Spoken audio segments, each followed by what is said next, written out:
মাওলা আলী করমুল্লাহু ওয়াজহুকে যিনি শাহাদাত করেন তাহার নাম, সেই হত্যাকারীর নাম আব্দুর রহমান ইবনে মুলজেম। যদি তোমরা এই দুটো জিনিস অনুসরণ করো, শক্তভাবে ধরে রাখো, ধীরভাবে ধরে রাখো, মজবুতভাবে ধরে রাখো, তাহলে হেদায়েত পাবে, এবং যদি তোমরা পরিত্যাগ করো তাহলে তোমরা পথভ্রষ্ট হবে। তখন মহানবী বললেন, মান কুনতু মাওলাহু ফাহাযা আলিয়ুন মাওলাহু। এই হাদিসটি 1,20,000-এর উপরে, কেউ বলে 1,00,000 সাহাবীর সামনে এই বাণীটি গাদিরে খুমে আল্লাহর রসুল রাহমাতাল লিল আলামিন বলেছেন। এই মাওলায়াত এবং খেলাফত আল্লাহর রসুল মাওলা আলীকে দিলেন। সবার মাওলা, মহানবী যার মাওলা, মাওলা আলীও তার মাওলা। দুরূদটি পাঠ করার জন্য, এই ওয়াজিফাটি পাঠ করার জন্য, ইয়া আলী ইয়া মুশকিল কুশা আলী ইয়া পঞ্চতন পাক আলী ইয়া সুনি জাত আলী, ইয়া আলী ইয়া ইলিয়া ইয়া আবুল হাসান ইয়া আবু তুরাব হল্লে মুশকিল সরওয়ার দিন সফাইয়া यौमुल हिसाब सूरत फातिहा नमूदी फता गुयेद ला फते इल्ला अली ला सैफ इल्ला जुल्फिकार। আমার মহান মুর্শিদ চিরাগে জান শরীফ কালান্দার বাবা জাহাঙ্গীর বা ইমান আল সুরেশ্বরী ইয়ফিয়ান হুর নূরের কদম মোবারকে ভক্তি ও চুম্বন রেখে পৃথিবীর সমস্ত ওলি আল্লাহর নূরের কদমে ভক্তি ও চুম্বন রেখে আমি আপনাদের সামনে মাওলা আলী সম্পর্কে আলোচনা শুরু করলাম। মাওলা আলী আলাইহিস সালাতু ওয়াস সালাম 13ই রজব হিজরি সাল পূর্ব, যখন হিজরি সাল ছিল না, হিজরি সন সৃষ্টি করার আগে, তৈরি করার আগে 13ই রজব হিজরি সাল পূর্ব 23 হিজরি 599 ইংরেজি সালে আবির্ভাব হন এবং মাওলা আলী করমুল্লাহু ওয়াজহু ওফাত লাভ করেন 21 রমজান 40 হিজরি 24 জানুয়ারি 661 ইংরেজি সালে শাহাদাত বরণ করেন। কুফা তিনি শাহাদাত বরণ করেন এবং মাওলা আলী করমুল্লাহু ওয়াজহুর আগমন পৃথিবীর সৌদি আরব নামক দেশে মক্কা নগরীতে, যেটি 1450 বছর পূর্বে যাহার নাম ছিল হেজাজে মক্কা, জাজিরাতুল আরবের হেজাজে মক্কায় আল্লাহর এই মাহবুব প্রিয় বান্দা তিনি তাহার আবির্ভাব হয় 13ই রজব হিজরি পূর্ব 23 এবং শাহাদাত বরণ করেন কুফায় 21 রমজানে 40 হিজরিতে 24 জানুয়ারি 621 ইংরেজি সালে। মাওলা আলী করমুল্লাহু ওয়াজহুকে যিনি শাহাদাত করেন তাহার নাম, সেই হত্যাকারীর নাম আব্দুর রহমান ইবনে মুলজেম আল মুরাদি সুম্মা মিসরি।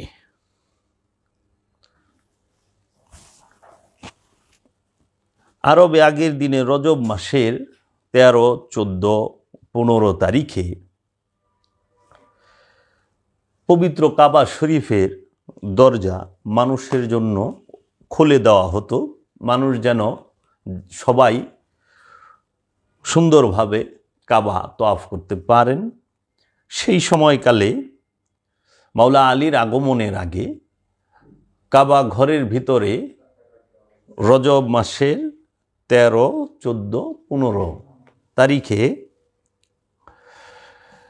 কাবা ঘরের দরজা উন্মুক্ত করা হতো সর্বসাধারণের জন্য। তখন রজব মাসের 13 তারিখ ছিল নারীদের জন্য, নারীরা কাবা শরীফ তওয়াফ করতেন এবং কাবা শরীফের ভিতরে যাওয়ার পারমিশন নারীদের ছিল। ঠিক সেই সময় মাওলা আলী আম্মা জান মা ফাতেমা বিনতে আসাদ, তিনি মা ফাতেমা বিনতে আসাদ তিনি কাবা ঘরে ভেতরে প্রবেশ করেন এমন সময়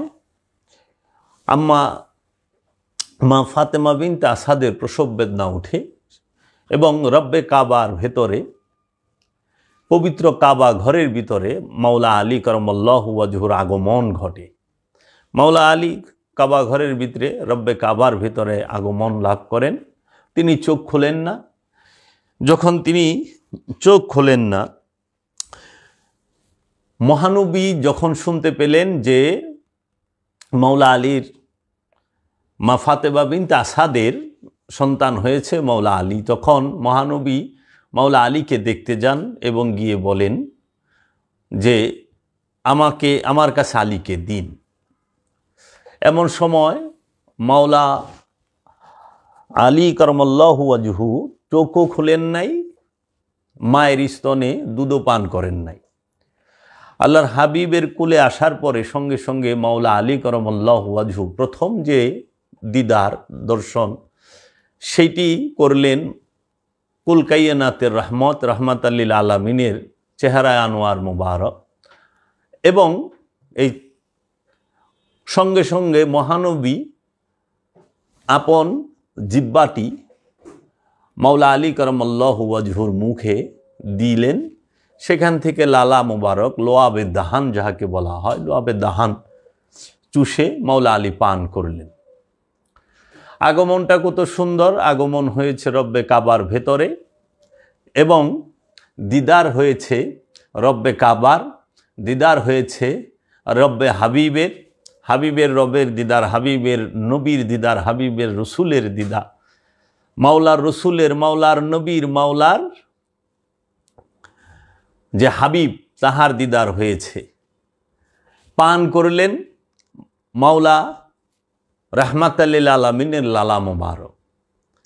শুরুটাই কত সুন্দর! শুরু কাবা দেখে, কাবার যিনি কাবা, বাবার যিনি বাবা, রহমতুল লিল আলামিনের চেহারা মুবারক দেখে, এবং জীবনের প্রথম যে আহার জাহিরি জবান দিয়ে নেওয়া সেইটা নিলেন রহমতুল লিল আলামিনের লোয়াবে দাহান। জগতে এইরকম সৌভাগ্যবান, এইরকম সুন্দর আগমন এই পৃথিবীতে দ্বিতীয় কোনো ব্যক্তির হয় নাই। এত সুন্দর তার আগমন মাওলাউল আলামিনের, তার সকল কর্ম সকল কিছুই সুন্দর।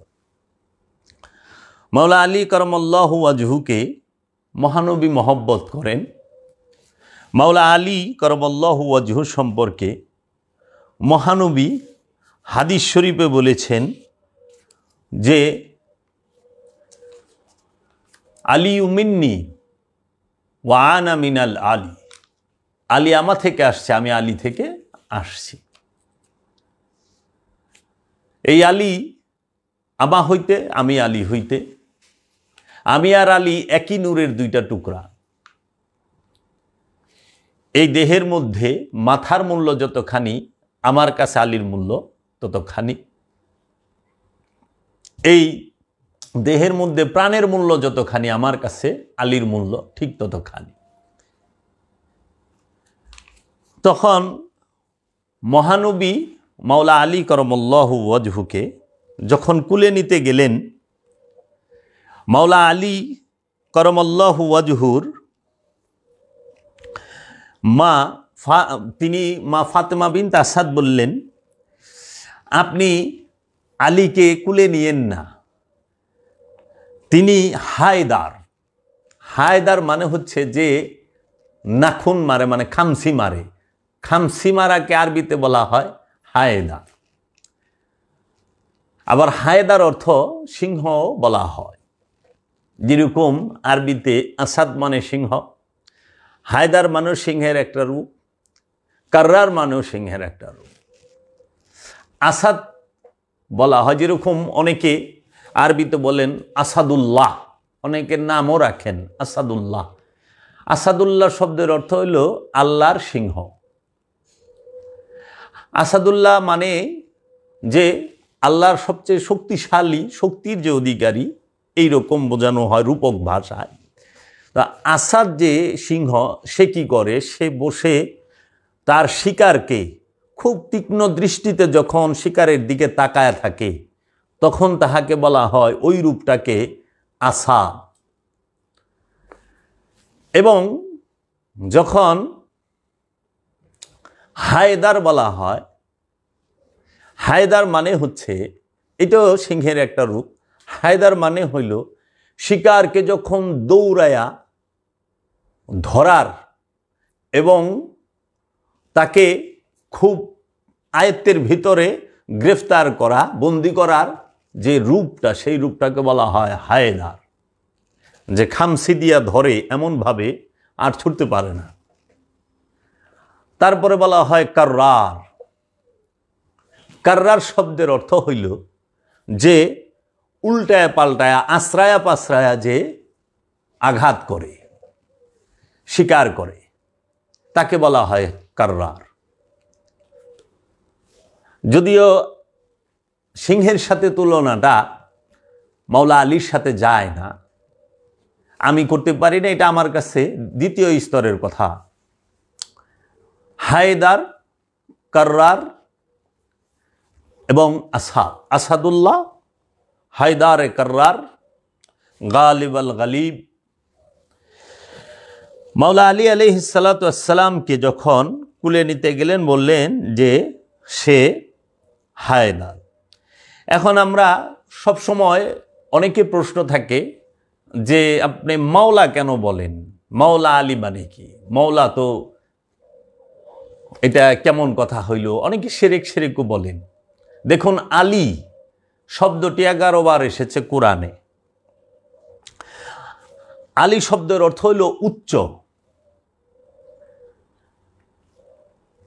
এবং এই আলী শব্দটি কোরআনে রাফাই ও নাসাবি। এই আলী শব্দের অর্থ হইল উচ্চ, মাওলা শব্দের অর্থ হইল অভিভাবক,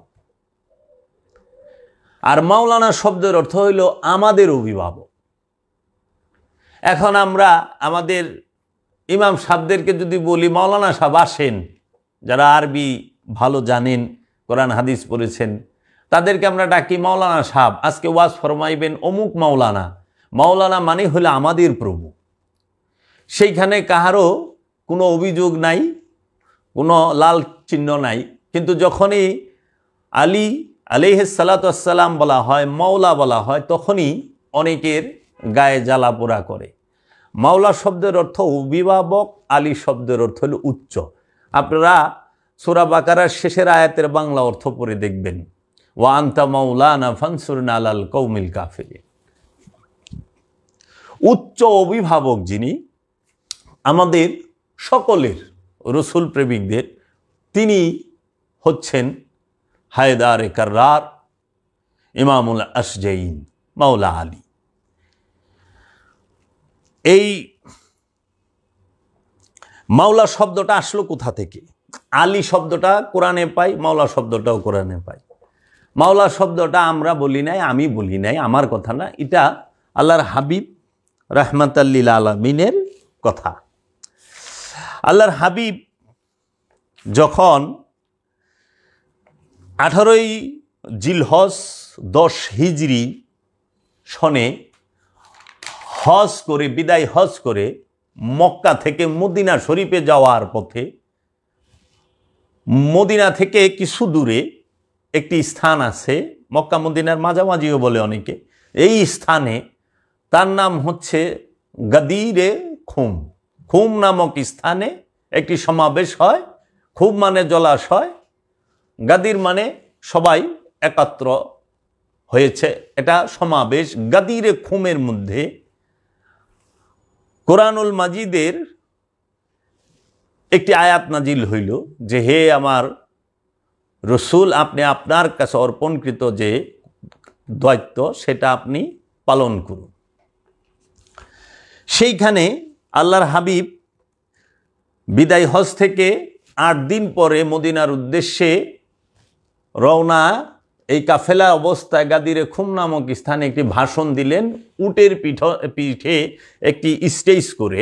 সেইখানে আল্লাহর হাবিব সরকার দু আলম মুহাম্মদ সাল্লাল্লাহু আলাইহি ওয়াসাল্লাম তিনি সবার কাছ থেকে সাক্ষী গ্রহণ করলেন। সর্বপ্রথম 10 হিজরির 18 জিলহজ গাদিরে খুমে রসুল খোদা সাল্লাল্লাহু আলাইহি ওয়াসাল্লাম খুতবা দিয়েছেন হজের 9 দিন পরে খুমের ভাষণ। সেখানে আল্লাহর হাবিব বলেন, আলা আস্তু আউলা বিকুম মিন উম্মাহাতিকুম। সবাই বললেন ক্বালু বালা। আল্লাহর হাবিব জিজ্ঞেস করলেন, আমি কি তোমাদের জান থেকে প্রিয় নই? সবাই বললেন, নিঃসন্দেহে ইয়া রাসূলুল্লাহ, আপনি আমাদের জান হইতে প্রিয়। আবার আল্লাহর হাবিব জিজ্ঞেস করলেন, আল আস্তু আউলা বিকুম মিন আবাইকুম। সবাই বললেন ক্বালু বালা ইয়া রাসূলুল্লাহ, নিশ্চয়ই আপনি আমাদের সকলের জান থেকে প্রিয়। তখন আল্লাহর হাবিব সবার উদ্দেশ্যে বললেন, 1,29,000 সাহাবীর সামনে গাদিরে খুমের ভাষণে আল্লাহর হাবিব বললেন যে, আমি কি তোমাদের মাওলা নই? মান কুনতু মাওলাহু ফাহাজা আলিউন মাওলাহু। আমি যার মাওলা, এই আলীও তার মাওলা। রসুল মাওলা আলীকে মাওলায়াত প্রদান করলেন এবং মাওলায়াতের ঘোষণা করলেন। এর আগে আল্লাহ রসুল যে হাদিসটি পাঠ করলেন, আনা তারাকতুম ফিকুমুস সাকলাইন আউয়ালুহা কিতাবাল্লাহি ফীহি নূরুন ওয়াল হুদা ফাখুযু কিতাবাল্লাহি ওয়াস্তামসিকু বিহি ওয়াসানি আলে বাইতি আযকুরুল্লাহ ফি আলে বাইতি মানিত্তাবা হুমা কানা আলাল হুদা ওমান তারাকা হুমা কানা আলাদ দালালাতি। আল্লাহ রসুল বললেন, আমি তোমাদের সামনে 2টি ভারী জিনিস রেখে যাচ্ছি। এর প্রথম হলো আল্লাহর কিতাব, যার মাঝে নূর এবং হেদায়েত রয়েছে। আর একটি হলো আল্লাহর স্মরণ করে আমি তোমাদেরকে আলে বায়েতের কথা বলছি, আমার আহলে বায়েত, আমার ইতরাত, আমার বংশ। যদি তোমরা এই 2টো জিনিস অনুসরণ করো, শক্তভাবে ধরে রাখো, দৃঢ়ভাবে ধরে রাখো, মজবুতভাবে ধরে রাখো, তাহলে হেদায়েত পাবে, এবং যদি তোমরা পরিত্যাগ করো তাহলে তোমরা পথভ্রষ্ট হবে। তখন মহানবী বললেন, মান কুনতু মাওলাহু ফাহাজা আলিউন মাওলাহু। এই হাদিসটি 1,20,000-এর উপরে, কেউ বলে 1,00,000 সাহাবীর সামনে এই বাণীটি গাদিরে খুমে আল্লাহর রসুল রাহমাতাল লিল আলামিন বলেছেন। এই মাওলায়াত এবং খেলাফত আল্লাহর রসুল মাওলা আলীকে দিলেন। সবার মাওলা, মহানবী যার মাওলা, মাওলা আলীও তার মাওলা। মহানবী যার প্রেমিক, মাওলা আলীরও সে প্রেমিক। তখন মহানবী বললেন, এই আলী পৃথিবীতে এবং আখেরাতে আমার ভাই। আমি যার মাওলা, আলীও তার মাওলা। তখন আল্লাহ রাব্বুল আলামিনের দরবারে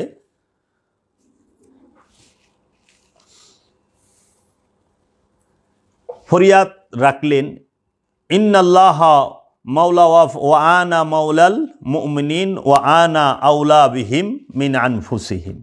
আল্লাহ আমার মাওলা এবং আমি মুমিনগণের মাওলা, এবং আমি মুমিনগণের জীবন থেকেও তাহাদের কাছে প্রিয়। তারপরেই রাহমাতাল লিল আলামিন বললেন যে আলীকে কষ্ট দিবে সে আমাকে কষ্ট দিবে, যে আলীর বিরুদ্ধে অস্ত্র ধরে সে আমার বিরুদ্ধে অস্ত্র ধরে। আলী যেই দিকে মোড় নেয়, সত্য আলীর পিছে পিছে, আলীর সাথে সাথে মোড় নেয়।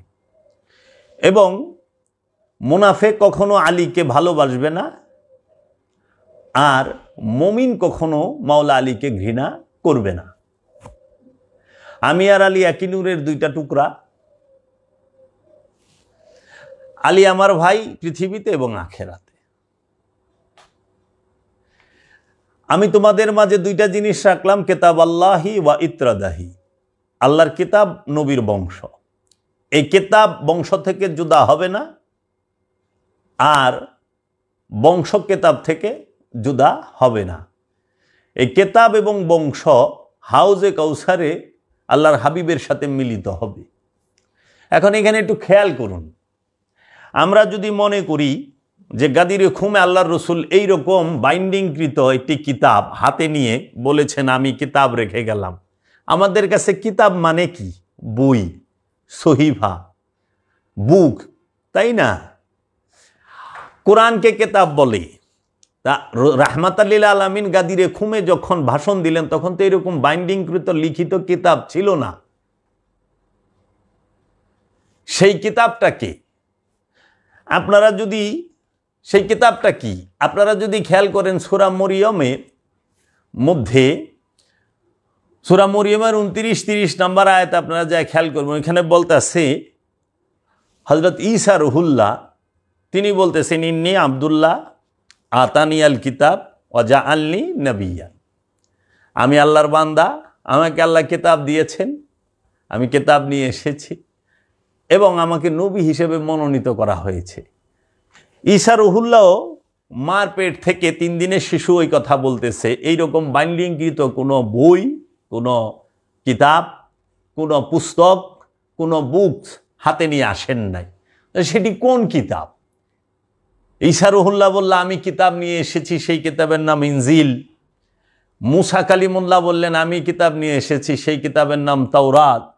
দাউদ আলাইহিস সালাম বললেন আমি কিতাব নিয়ে এসেছি, সেই কিতাবের নাম জবুর। আর এই সর্বকালের সর্বশ্রেষ্ঠ নবী রাসূল রাহমাতাল লিল আলামিন আসলেন, তিনি যেই কিতাবের কথা বললেন সেই কিতাব গাদিরে খুমে পরিচয় করায় দিল হাকিকি কিতাব মাওলা আলী কারামাল্লাহু ওয়াজহু। মাওলা আলী নিজেই কিতাব, রসুলের নূরের কিতাব, রসুলের হিকমতের কিতাব, রসুলের ফজলের কিতাব। মাওলা আলী যে বাণী মুবারক বলেছেন সেটাই কিতাবের বাণী। আল্লাহ রসুল রাহমাতাল লিল আলামিন নিজেই নূরি কিতাব। ওই কিতাবের জবান মুবারক দিয়ে যাহা বলা হয়েছে সেটাই কোরআন। রসুলের বাণী কোরআন। ইন্নাহু লা কাউলুন রসুলিন করিম, নিশ্চয়ই এই কোরআন সম্মানিত রসুলের বাণী। 69 নম্বর সূরার 40 নম্বর আয়াত এবং 81 নম্বর সূরার 19 নম্বর আয়াত একটু পড়ে দেখবেন। তাহলে পরে কিতাব এবং ইতরাতকে যদি শক্ত করে ধরো, তোমরা বিপথে যাবে না, পথভ্রষ্ট হবে না, গুমরা হবে না। ঠিক গাদিরে খুমের ভাষণের পরে রাহমাতাল লিল আলামিন 88তম দিনে রাহমাতাল লিল আলামিন ঠিক গাদিরে খুমের পরে 88তম দিনে ওফাত লাভ করেন, পর্দা গ্রহণ করেন। আল্লাহর হাবিব পর্দা করেন। এই 88 দিন পরেই দেখা গেল যে 3 মাস না যাইতে 90 দিন পর থেকে আওলাদের রসুলের উপরে আঘাত আসা, কেতাবের উপরে কেতাবকে প্রত্যাখ্যান করা, কেতাবকে শক্তভাবে না ধরা, কেতাবকে ধীরভাবে না ধরে তারা স্বার্থকে ধীরভাবে ধরল এবং কেতাব এবং ইতরাতের বিরোধিতা শুরু করলো। যখন আল্লাহ রসুল বলেছেন আমি তোমাদের কাছে কেতাব রেখে যাচ্ছি, কেতাব আল্লাহি, কোরআন আল্লাহি বলে নাই, কেতাব আল্লাহি বলেছে। কেতাব আর কোরআন এক বিষয় না, সূক্ষ্ম থেকে সূক্ষ্ম, গভীর থেকে গভীরতম পার্থক্য আছে। কোরআন আর কেতাব দুইটাই এক, কিন্তু দুইটার ভিতরে বিস্তর তফাৎ। কোরআন এই দিয়ে দিয়েছে, কেতাবের মধ্যেই আল্লাহ কোরআনকে সংরক্ষণ করে রেখেছেন লৌহে মাহফুজে। কেতাবের ভেতরে কোরআন থাকে, কোরআনের ভেতরে কেতাব না। কেতাবের ভেতরে কোরআন এবং কেতাব সমস্ত রসুল এবং নবী, যিনি নবী এবং রসুল তাদেরকেই দেওয়া হয়েছে। হ্যাঁ, কেতাব নাজিল হয় মুবারকময় রাত্রে। আর কোরআন নাজিল হয় রমজান মাসে, আর রু নাজিল হয় কদরের রাতে। এই তিনটা জিনিস বিশ্লেষণ করতে গেলে বর্তমান সমাজে যারা হিয়া বড় বড় পণ্ডিত, যারা চিয়ারই ছাড়তে চান না, যাদের এত আস্ফালন, কেতাবের জ্ঞান দিয়েই কুদে, হয়তো 200-500 কিতাব পড়ছে, কিন্তু এই দেহ কিতাব জীবনও পাঠ করে নাই, জানেও না। অহংকার বলে কিতাব পড়েছি। কিতাব কই থেকে পড়ছেন? বই পড়ছেন, বই বই বই, কিতাব না। কেতাব আল্লাহ নিজে কইতেছে এটা আল্লাহর কিতাব, আর আপনারা যেটা লিখছেন এটা হলো আপনাদের বই, কিতাব না, আল্লাহর কিতাব। আল্লাহর কিতাব আল্লাহই পাঠায়। খেয়াল করেন, তাওরাত আল্লাহর কিতাব, জবরুত আল্লাহর কিতাব, ইঞ্জিল আল্লাহর কিতাব, কোরআন আল্লাহর কিতাব। আল্লাহর কিতাব গদিকে চায়া দেখেন, তাহাদের মধ্যে আয়াত আছে। আয়াত মানে কি? নিশানি। তারা নিজেরাই আয়াত, তারাই এই হেকমত। আল্লাহর কিতাব যারা, তারাই হেকমত, তারাই জাক্কা, পবিত্র। এর জন্য কেহ স্পর্শ করতে পারে না এই কোরআন এবং কিতাবকে পবিত্র হওয়া ছাড়া। লা ইয়ামাসসাহু ইল্লাল মুতাহহারুন, কেহই স্পর্শ করতে পারে না কিতাবকে পবিত্রতা, পবিত্র নফস না হওয়া ব্যতীত। আত্মুখ দিয়া পবিত্র হয় না, আত্মুখ দিয়া পরিষ্কার হয়।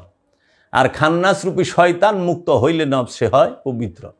তো কাজেই থুম দইরা তো অনেকে বৈশা রয়েছেন অনেক ভাব নিয়া, জ্ঞান গবেষণার লেশ মাত্র নাই, শুধু স্বার্থের দিকে তাকায় থাকেন না। আল্লাহর ওয়াস্তে সবাইরে ধোঁকা দিতে পারবেন, নিজেরে তো ধোঁকা দিতেছেন 24 ঘন্টা, আল্লাহরে ধোঁকা দিতে পারবেন না, রসুলকে না, ইমামকে না।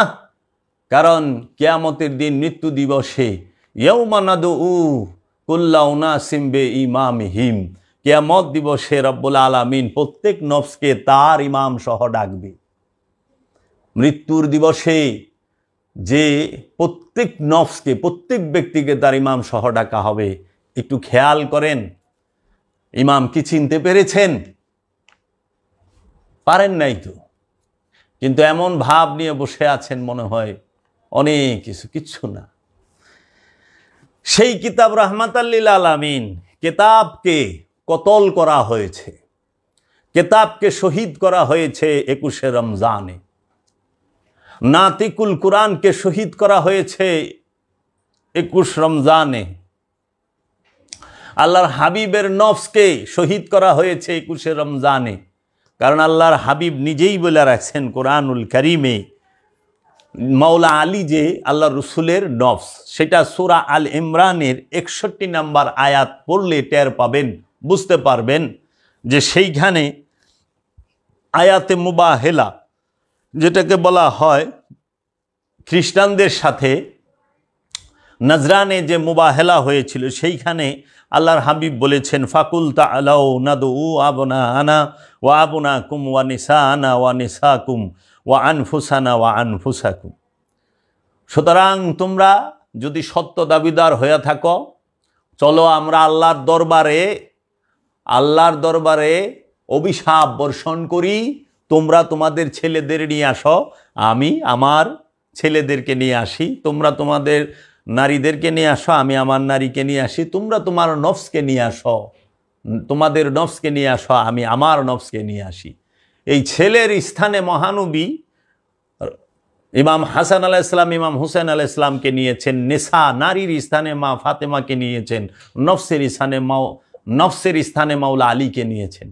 তাইলে মাওলা আলী রসুলের নফস, মাওলা আলী আল্লাহর নুরি কিতাব, মাওলা আলী জবানি কোরআন, জিন্দা কোরআন, নাতিকুল কোরআন। নাতিকুল কোরআনকে শহীদ করা হয়েছে রমজানে, নফসে রসুলকে শহীদ করা হয়েছে রমজানে। এবং আমরা দেখতে পাই যে আল্লাহর নুরি কিতাবকে, রসুলের বংশকে শহীদ করা হয়েছে 21 রমজানে। কে করেছে? আব্দুর রহমান ইবনে মুলজেম। খেয়াল করছেন? আব্দুর রহমান ইবনে মুলজেম, বাবার বাবা, দয়ালু আব্দুর রহমান, রহমানের সে বান্দা, রহমানের বান্দায় মাওলারে শহীদ করে দিছে স্বার্থের জন্য। শহীদ করার পরিকল্পনাটা হয়েছে কাবাগরের নিকটে। তাই মাওলা আলী কারামাল্লাহু ওয়াজহুকে তিনার লকাবে বলা হয় যে ইমামুল আসজাইন, ইমামুল আসজাইন ইয়াসুবুদ্দিন আমির আল মুমিনিন। ইমামুল আসজাইন মানে হচ্ছে বাহাদুরদের নেতা, যত বাহাদুর আছে সকল বাহাদুরের নেতা হইল মাওলা আলী। আমির আল মুমিনিন, সমস্ত মুমিনগণের আমির হচ্ছে মাওলা আলী। আলমদারে মোস্তফা, আল্লাহর রসুল রহমাতাল্লিল আলমিনের পতাকাবাহী। এটা যেনতেন না, অনেক বড় বিষয়, এটা একটু খোলাসা করা দরকার যে রসুলের পতাকা বহন করেছে মাওলা আলী। আল্লাহর হাবিবের সাথে যতগুলো যুদ্ধ হয়েছে সেই যুদ্ধের যে ঝান্ডা মানে পতাকা, সেই পতাকাটি মাওলা আলীর হাতে দেওয়া হয়েছে। মাওলা আলী শুধু একমাত্র তাবুকের যুদ্ধে আল্লাহ রসুলের সাথে সশরীরে অংশগ্রহণ করেন না, আল্লাহ রসুলের হুকুমে মদিনাবাসীকে হেফাজত করার এবং তাদের দেখভাল করার আদেশ তিনি পেয়েছিলেন। আলমদারে মোস্তফা মোহাম্মদ সাল্লাল্লাহু আলাইহি ওয়াসাল্লামের পতাকাবাহী কীরকম?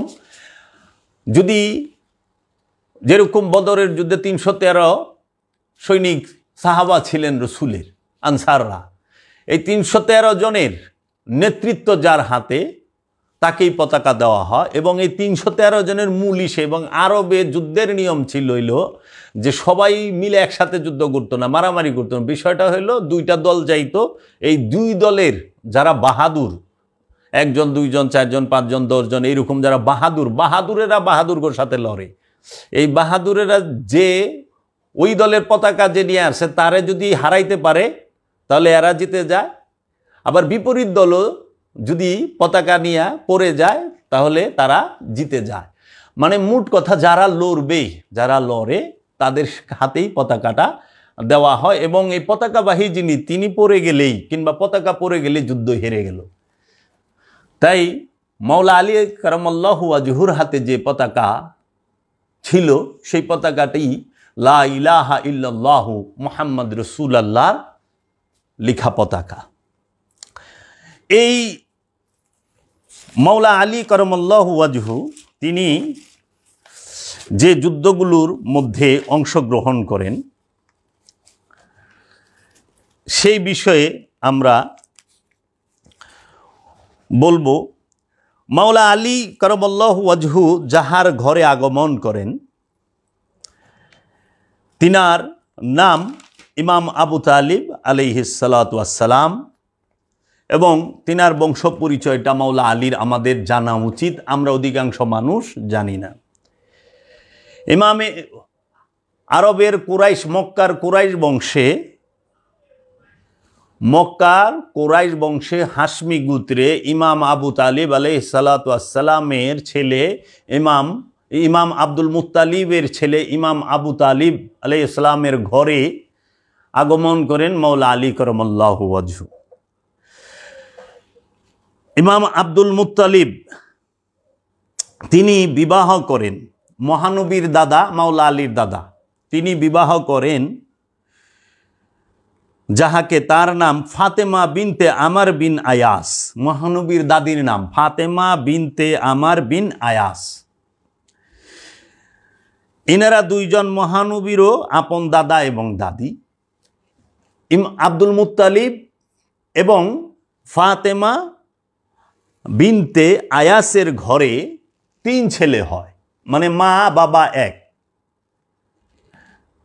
এই দুইজনের মা বাবার ঘরে 3 ছেলে হয়। প্রথম ছেলের নাম হযরত জুবাইর আব্দে মানাফ, দ্বিতীয় জনের নাম ইমরান ইবনে আবু তালিব আলাইহিস সালাম, তৃতীয় জনের নাম ইমাম আব্দুল্লাহ আলাইহিস সালাতু ওয়াস সালাম।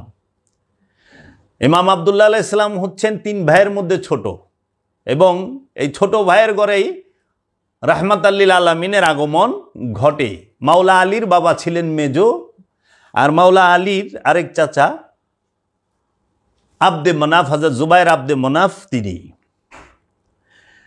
এই মাওলা আলীর বাবা, ওনার নাম ইমাম ওনার নাম কিন্তু আবু তালিব না, ইমরান।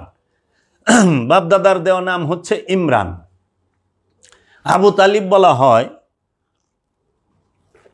তিনার বড় ছেলের নাম হচ্ছে তালিব, তাই তিনি তালিবের বাপ, এর জন্য বলা হয় আবু তালিব। এই আবু তালিব আলাইহিস সালামের ঘরে সন্তান হয়, তারাও 3 ভাই। একজনের নাম হচ্ছে এই ইমাম আবু তালিব আলাইহিস সালাম। তিনি জন্মগ্রহণ করেন মক্কার কুরাইশ বংশে, হাশমি গোত্রে। 535 সালে জন্মগ্রহণ করেন এবং 570 সালে তিনি বিবাহ করেন। চাচাতো বোনকে, তাহার নাম মাওলা আলীর নাম মা ফাতেমা বিনতে আসাদ। 571 সালে তাহার ছেলে হয়, তাহার নাম তালিব, তাই তাকে আবু তালিব বলা হয়। ইমাম আবু তালিবের বয়স যখন 44 বছর হয়, তখন তাহার বাবা আব্দুল মুত্তালিব তাদের 2 ভাই যেমন জুবায়ের ও আবু তালিবকে ডেকে লটারি করেন যে এই আবদুল্লাহ আলাইহিস সালামের ছেলে মুহাম্মদ সাল্লাল্লাহু আলাইহি ওয়াসাল্লামের ভরণ পোষণ কার হিস্সায় ভাগে পড়বে। তখন তিনি মাধ্যমে, লটারির মাধ্যমে বলেন যে আবু তালিব আলাইহিস সালামের ঘাড়ে, ওনার কাছে মহানবীর লালন পালনের ভার পড়বে। মহানবীর বয়স তখন 8 বছর। মহানবীর বয়স যখন 10 বছর হয়, তখন ইমাম আবু তালিব আলাইহিস সালামের ছেলে হয়, সেই ছেলের নাম ইমাম আকিল। মহানবীর বয়স যখন 20 বছর হয়, তখন ইমাম আবু তালিব আলাইহিস সালামের আরেকটি ছেলে হয়, তার নাম জাফরে তাইয়ার। এবং মহানবীর বয়স যখন 30 বছর হয়, তখন মহানবীর বয়স যখন 30 বছর হয়, তখন ইমাম আবু তালিব আলাইহিস সালামের ঘরে ছোট ছেলের আগমন ঘটে, তার নাম মাওলাউল আলামিন আলী মারতুজা আলী কারামাল্লাহু ওয়াজহু। মাওলা আলী সব সময় মহানবীর প্রিয় ছিলেন। আরবে একটি সময় দুর্ভিক্ষ আসে, তখন মহানবী বিবাহ করেছে মা খাদিজাকে। বিবাহের পরে যখন দুর্ভিক্ষ আসে, মহানবীর তখন চিন্তা করলেন, তার চাচা ইমাম আবু তালিব আলাইহিস সালাম মহানবীকে লালন পালন করে বড় করেছেন, তাই মহানবীর উচিত চাচাকে সহযোগিতা করা। তখন মহানবী আপন চাচা ইমাম আবু তালিব আলাইহিস সালামের ঘরে গিয়ে বললেন, চাচা যান, আমরা এখন আপনাকে সহযোগিতা করতে চাই, আপনার ছেলেদেরকে আমাদের কাছে আপনি দেন, আমরা তাদের নিয়ে লালন পালন করি। 2 জন গেলেন, একজন হযরত আব্বাস এবং আরেকজন মহানবী। ইমাম আবু তালিব আলাইহিস সালাম বললেন, আকিলকে ছাড়া অন্য যে 2 জন আছে, সেই 2 জনকে আপনারা নিতে পারেন। তো ইমাম আব্বাস আলাইহিস সালাম জিজ্ঞেস করলেন, আপনি কাকে নেবেন? মহানবী বললেন, আমি আলীকে নেব। আর হযরত জাফরে তাইয়ারকে আব্বাস রাদিয়াল্লাহু তাআলা আনহু নিলেন। এমন সময় দেখেন মহানবী নিজে গিয়েছেন মাওলা আলীকে নিতে। মাওলা আলীকে যখন মহানবী তাহার ঘরে নিয়ে আসলেন, মহানবী পরম আদরে পরম যত্নে মাওলা আলীকে লালন পালন করলেন। এবং মাওলা আলী তিনি মহানবীর কাছে 3 বছর বয়সে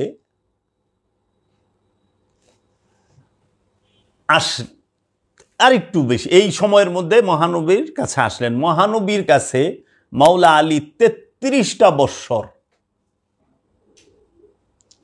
30 থেকে 33 বছর তিনি মহানবীর সোহবতে লালিত পালিত হয়েছেন। মহানবীর সাথে একসাথে মাওলা আলী খাবার খেয়েছেন, একসাথে ঘোরাফেরা করেছেন, একসাথে এক বিছানায় শুইছেন। মহানবী আদর করে লালন পালন করছেন মাওলা আলীকে। সোহবত মাওলা আলীর সোহবত, মাওলা আলী কার সোহবতে ছিল? রাহমাতাল্লিল আলামিনের। মাওলা আলী রাহমাতাল্লিল আলামিনের সোহবতে ছিলেন। মাওলা আলী শিক্ষা গ্রহণ করেছেন রাহমাতাল্লিল আলামিনের কাছ থেকে। মাওলা আলীকে আমাদের সমাজের মানুষের দুইটা দিক বয়ান করে। সুন্নিরা মাওলা আলীর খেলাফতকালের বয়ান করেন, আর যুদ্ধের বয়ান তাও ওই রকম করেন না, খেলাফতের বয়ানটাই করেন। আর যারা শিয়া সম্প্রদায়ের ভাইয়েরা আছেন তাহারা ওনার যুদ্ধের বয়ান করেন, উনি কত যুদ্ধ জানতেন, কেমনে কাটছে, কেমনে মারছে, এইগুলোর বয়ান।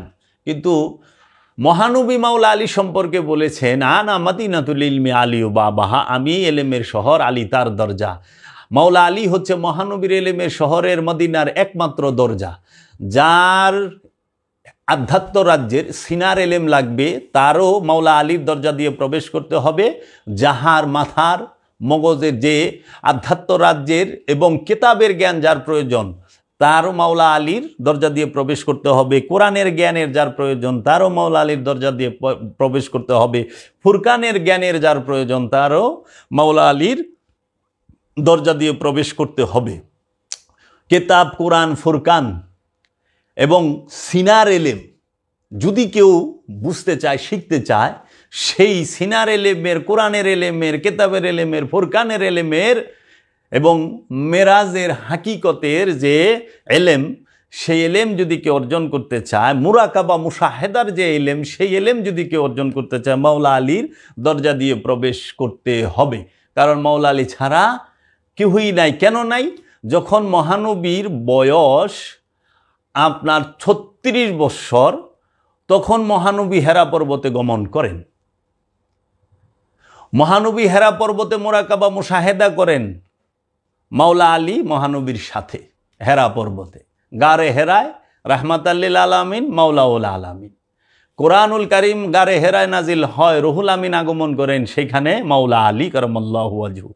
পৃথিবীর বুকে কোরআন নাজিল হওয়ার এবং কোরআনের প্রথম ওহী নাজিল হওয়ার সর্বশ্রেষ্ঠ সাক্ষী শাহাদা হচ্ছে মাওলা আলী।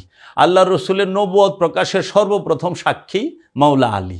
আল্লাহ রসুলের কাছে পুরুষদের মধ্যে সর্বপ্রথম বায়াত গ্রহণ করেনেওয়ালা মাওলা আলী, ইমান আননেওয়ালা মাওলা আলী, আমির মাওলা আলী। আল্লাহ রসুলের সর্বপ্রথম সাহায্যকারী মাওলা আলী কারামাল্লাহু ওয়াজহু।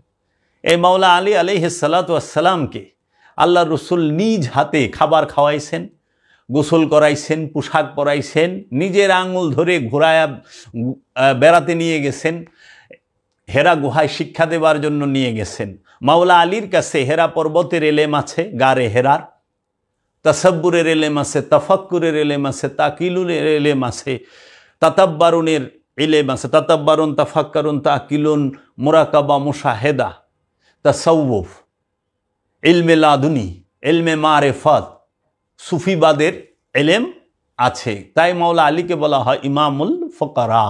মাওলা আলী কারামাল্লাহু ওয়াজহুর কাছে হেরা পর্বতের এলেম আছে, আসহাবে কাহাফের এলেম আছে, আসহাবে কাহাফের রহস্যের এলেম আছে। আসহাবে কাহাফে যে 7 জন সঙ্গী 309 বছর ঘুমায়া ছিলেন, তারা কোনো মাদ্রাসা পাশ কইরা না, আর তারা কোনো কিতাব, হাদিস, কোরআন মুখস্থ কইরা না, তাফসির পইরা 7 জন আল্লাহর ওলি হয় না। মুরাকাবা মুশাহেদার মাধ্যমে হইছে হেরা পর্বতের গারে কি আসহাবে কাহাফের ভিতরে, গুহার ভিতরে ঢুইকা তাহারা মসজিদে কিংবা ওই যে তাফসিরুল কোরআন মাহফিল থেকে ওলি হয় নাই। একটু গভীরভাবে চিন্তা করেন। মাওলা আলীর কাছে মা মরিয়মের মেহরাবের এলেম আছে। মাওলা আলীর কাছে ইউনুস আলাইহিস সালামের 2 মাসের পেটে কিভাবে থাকতে হয় সাগরের পানির তলে, সেই এলেম আছে। মাওলা আলীর কাছে তুর পাহাড়ের মুসা কালিমুল্লাহর এলেম আছে। তাই তো মাওলা আলীর কাছ থেকে, মাওলা আলীর শিক্ষা নিয়ে হাসান বসরি তাহার আগমন, হযরত ওয়াইস আল কারনি আল্লাহর আব্দুহু তাহার আগমন, আর আওলাদের থেকে ইমামে হাসান আলাইহিস সালাম, ইমামে হুসাইন আলাইহিস সালাম এবং 12 ইমাম, 14 মাসুম এবং গৌসে পাক, খাজা বাবা সবার আগমন। এর জন্য মাওলা আলীর ঘর থেকে ওলি আসে, মাওলা আলীর ঘর থেকে মৌলবি আসে না। হ্যাঁ, মৌলবিও আসে, ওইটা অন্য। আপনার এখানে একটু বলা হয় মৌলবি মানে কি?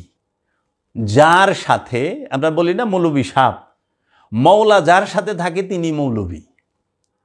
এর জন্য মোল্লা রুম বলা হইতো, মোল্লা জামি বলা হইতো। এখন মোল্লা গালির মতো ব্যবহার করে মানুষ, কিন্তু মৌলবী মানে মাওলাওয়ালা, যার সাথে আল্লাহ চাই। যে আমরা দেখি না অনেকে বলে মৌলবী সাবাইছে, মাদানি মানে মদিনাওয়ালা, মাক্কি মানে মক্কাওয়ালা। হ্যাঁ, আমরা দেখি না আজাহারি আজাহারওয়ালা। আমরা দেখি না যে অনেকে বলতেছেন আমি জেহাদি, মানে উনি জেহাদওয়ালা, জেহাদওয়ালা লোক, মক্কাওয়ালা লোক, মদিনাওয়ালা লোক, আজহারিওয়ালা লোক। এর জন্য যার সাথে মৌলা থাকে এর মৌলবী কয়। তো এটা তো সম্মানেরই, অনেক মৌলবী কই লেখে যায়, বুঝে না তো। তো এই বিষয়গুলো মাওলা আলী কারামাল্লাহু ওয়াজহুর ঘর থেকে ওলি হয়। ইসলাম শিখতে হবে মাওলা আলী বংশ থেকে, ইসলাম শিখতে হবে মহানবীর বংশ মাওলা আলী আলে রসুলের কাছ থেকে। মারওয়ানের কাছ থেকে ইসলাম শিখলে মারামারি কাটাকাটি আর ভাঙ্গাভাঙ্গি জ্বালাও পোড়াও ছাড়া কিছু শিখবেন না। এই পৃথিবীর মুসলমান দুই জনের কাছ থেকে, দুই দিকে থেকে দুই ইসলাম পালন করে। একটা হইল মহানবীর আওলাদ মাওলা আলী, মহানবীর বংশ মাওলা আলী, মাওলা হাসান মাওলা হুসাইনের যে রেখে যাওয়া যে দিন, হুসাইনি ইসলাম, মুহাম্মদী ইসলাম, সেই ইসলাম যারা পালন করে, সেই ইসলামে প্রবেশ করে যাহারা মুরাকাবা মুশাহেদা করে, সলাত জাকাত সিয়াম হজ কুরবানি করে, তাহারাই আল্লাহর ওলিতে পরিণত হয়। আরেকটা গ্রুপ আছে, তারাও ইসলামের সৈনিক বলে, তৌহিদি জনতা নিজেদের বলে।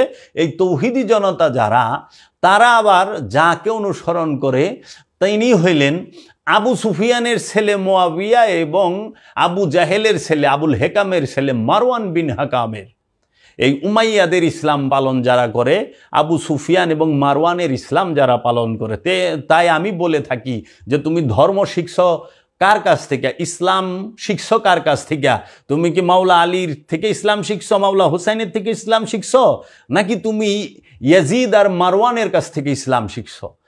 তোমার কর্ম বলবে। তাই দেখবেন বাংলার জমিনে যত ওলি আল্লাহ আছেন এবং সুফিয়ানে কেরাম আছেন, আল্লাহর কামেল ওলিরা আছেন, তারা সবাই মাওলা আলী, মাওলা হাসান হুসাইন এবং মহানবীর বংশের ইসলামের মধ্যে তাহারা অবস্থান করেন এবং সেটাকে প্রচার এবং প্রসার করেন নিজের নফসকে পবিত্র করার জন্য। আরেকটা দল আছে, তাহারা ক্ষমতার স্বার্থের ইসলাম করে। সেই স্বার্থের ইসলামটা আসছে আবু সুফিয়ান, মুয়াবিয়া, এজিদ এবং মারওয়ান থেকে।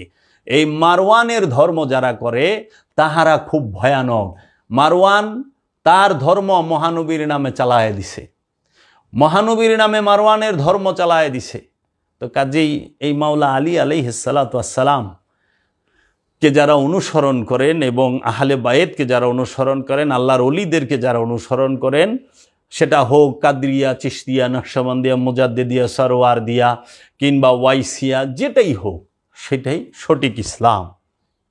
এর জন্য ইসলামের সৌন্দর্য আপনি মাওলা আলীকে তৈরি করছে নিজ হাতে কে? রসুল। রসুল নিজ হাতে মাওলা আলীকে তৈরি করছেন। মাওলা আলী কারামাল্লাহু ওয়াজহু তিনি যখন 599 তার আবির্ভাব কি 600, আর আল্লাহর হাবিব মক্কা থেকে মদিনায় হিজরত করলেন 622। এই 621 কি 22, তখন মাওলা আলীর বয়স 22 কি 21। মাওলা আলী কারামাল্লাহু ওয়াজহুর কাছে আল্লাহর হাবিব তার একমাত্র কন্যা সৈয়দাতুন নিসা মা ফাতেমাতুজ জাহরা আলাইহিস সালাতু ওয়াস সালামকে বিবাহ দিলেন। মাওলা আলী কারামাল্লাহু ওয়াজহু বিবাহ করলেন রসুলের কন্যাকে। কখন? মক্কায় না, মক্কায় আল্লাহর রসুলের কন্যাকে আল্লাহ রসুল বিবাহ দেন নাই। মহানবী যখন আবু কুবাইস নামক পাহাড়ে ইসলামের যে তৌহিদের ডাক সেটা দিতে গেলেন, কালেমার দাওয়াত দিতে গেলেন, তখন আল্লাহ রসুল দাওয়াত দিতে গিয়েছেন আবু কুবাইস নামক পাহাড়ে। সেইখানে মাওলা আলী, সৈয়দনা মা খাদিজাতুল কুবরা, মাওলা আলীর বাবা ইমাম আবু তালিব আলাইহিস সালাম দাঁড়ানো, কাফেরদের উদ্দেশ্যে বলতেছেন, ইয়া আইয়ুহান নাস কুলু লা ইলাহা ইল্লাল্লাহ তুফলিহুন। হে মানুষেরা, তোমরা বলো আল্লাহ ছাড়া অন্য কোনো ইলা নাই, মোহাম্মদ রসুল আল্লাহ, ইন্নি রসুল আল্লাহ, নিশ্চয় আমি আল্লাহর রসুল। তাদেরকে বললেন আল্লাহ ছাড়া অন্য কোনো ইলাহ নাই এবং আমি আল্লাহর রসুল। মহানবী বললেন। অনেকে বিরক্ত হয়ে গেলেন, শুনলেন, সাড়া দিলেন না। মাওলা আলী দিলেন। মাওলা আলী সবার সামনে ইকরার করলেন, স্বীকার করলেন আপনি আল্লাহর রসুল এবং আল্লাহ ছাড়া আর কেউ নাই। সর্বপ্রথম তিনি শাহাদা, সাক্ষী রসুলের। রসুলের সর্বপ্রথম সাক্ষী মাওলা আলী আর মা খাদিজাতুল কুবরা। মাওলা আলী মহানবীর সাথে দিনের দাওয়াতে যখন গেলেন, আরবের মক্কার গুন্ডারা, কুরাইশেরা, তারা দলবদ্ধ হইয়া মাওলা মুহাম্মদ সাল্লাল্লাহু আলাইহি ওয়াসাল্লামকে চরমভাবে নির্যাতিত, নিপীড়িত, নিষ্পেষিত এবং তুচ্ছতাচ্ছিল্য করা শুরু করলেন। তখন থেকে যে মহানবীর আবির্ভাবের পরে থেকে 40 বছর পর্যন্ত যেই কুরাইশেরা বলতো আল আমিন, আপনি সত্যবাদী, যারা আমানত আইনা রাখতো, আমানত জমা রাখতো রসুলের কাছে, যখনই তৌহিদের ডাক দেওয়া হয়েছে তখনই তারা রসুলের শত্রু হইয়া দাঁড়ায় গেল। আলামিন বলছে আগেই, কিন্তু রাহমাতাল্লিল আলামিন মানে নাই, রসুল মানে নাই, নবী মানে নাই। তাই মহানবীর পূর্বে যারা, মহানবীর আগমনের পূর্বে যারা কাবায় অবস্থান করতেন তারা সবাই কাবা শরীফকে মানতেন, মিল্লাত ইব্রাহিমকে মানতেন এবং তাহারা সবাই আল্লাহকেও মানতেন। কিন্তু তারা সবাই ঈসা রুহুল্লাহকে মানতেন, মুসা কালিমুল্লাহকে মানতেন, তারা নূহ নবীউল্লাহকে মানতেন, ইব্রাহিম খালিলুল্লাহ, ইসমাইল নবীকে মানতেন, ইয়াকুব, ইসহাক, ইউসুফ সবাইকে মানতেন। তাদের সমস্যা ছিল শুধু আল্লাহর রসুল রাহমাতাল লিল আলামিনকে নিয়ে। যখন আল্লাহর রসুল বললেন আমি নবী, আমি রসুল, তখন তারা দলিল চাইল, মোহরে নবুয়ত দেখতে চাইল, অনেকে গালিগালাজ করলো। কোরআনই তার সাক্ষী, নওজুবিল্লাহ। অনেকে বলছেন তুমি তো জাদুগির, নওজুবিল্লাহ। অনেকে বলছে তুমি তো জিনগ্রস্ত, অনেকে বলছে তুমি তো পাগল, নওজুবিল্লাহ মিন জালিক, রাহমাতাল লিল আলামিনকে। কেন? যখন বলছে আমি আল্লাহর রসুল, আমি আল্লাহর নবী। এবং আল্লাহর রসুলের কাছে যদি কোনো লোক আসতো তখন তারা দলবদ্ধভাবে রাস্তার মুড়ে মুড়ে দাঁড়ায় থাকতো এবং রাস্তার এনে যে দোকান পাশে, আমঙ্গ দেশে যেরকম 4 দোকানে বয়ে থাকে না, অনেক সময় দেখবেন আল্লাহর ওলির বাড়িতে যাইতে গেলে ওনার বাড়িতে ঢোকার পথে 4 দোকান থাকে, 4 দোকানে 2-4-10টা লোক বইয়া থাকে। আর মানুষ যায় জিগে এই দোকানে যে ভাই অমুক অলির বাড়িটাকু, তখন ওনারা বললে দেয় যে আপনি কি পাগলের বাড়ি যাবেন, বন্ডের বাড়ি যাবেন, ইহুদির বাড়ি যাবেন, খ্রিস্টানের, এরকম তুচ্ছতাচ্ছিল্য করে, ছোট করে কথা বলে, মানুষকে অনেক সময় মাইক ধরেও করে। ঠিক মক্কার মানুষ এগুলা করতো। মক্কায় ঢোকার পথে মানুষ বয়ে থাকতো, সর্দারেরা সেট করে রাখতো, আইলেই জিগাবি, কারণ এলাকার মানুষ তো চিনে, বাইরের মানুষই যখন দেখে চিনে তো, এই কই যাও, কই এইছ, আমি তো মোহাম্মদ সাল্লাল্লাহু আলাইহি ওয়াসাল্লামের এনে আসছি, কই আর কাছে দেবে খা, ও মজনুন, নওজুবিল্লাহ, তিনি তো জিনগ্রস্ত, তিনি জাদুগির, তিনি আর কাছে দেবে খা, যাও। অনেকের মায়ের ধরে করছে, এখনো সেটা করে। এটা নতুন সিস্টেম না, পুরানা সিস্টেম। অনেক আবু জেহেলরা গ্রুপ বান্ধা বয়ে থাকে, আবুল আহাবরা, সাহেবা, উকবা, মুগিরা, জুলখাইসা, এই উতবারা বইয়া থাকে। এগুলো যারা রসুল প্রেমিক, ওলি প্রেমিক, তারা কখনো মনে কষ্ট নিবেন না যে আপনি আপনার পীরের বাড়িতে যাইতেছেন, আপনাকে রাস্তার মধ্যে কেউ বাধাগ্রস্ত করলো, মায়ের ধৈর করলো, কেউ জিজ্ঞেস করলো, উল্টাপাল্টা কইলো, তখন আপনি এটুক ভাইবেন না যে হায় হায় আমাদের সাথে এটা করলো, আমাকে মনে প্রথম। না না, এটি রসুলের জমানায় করছে মক্কাবাসীরা।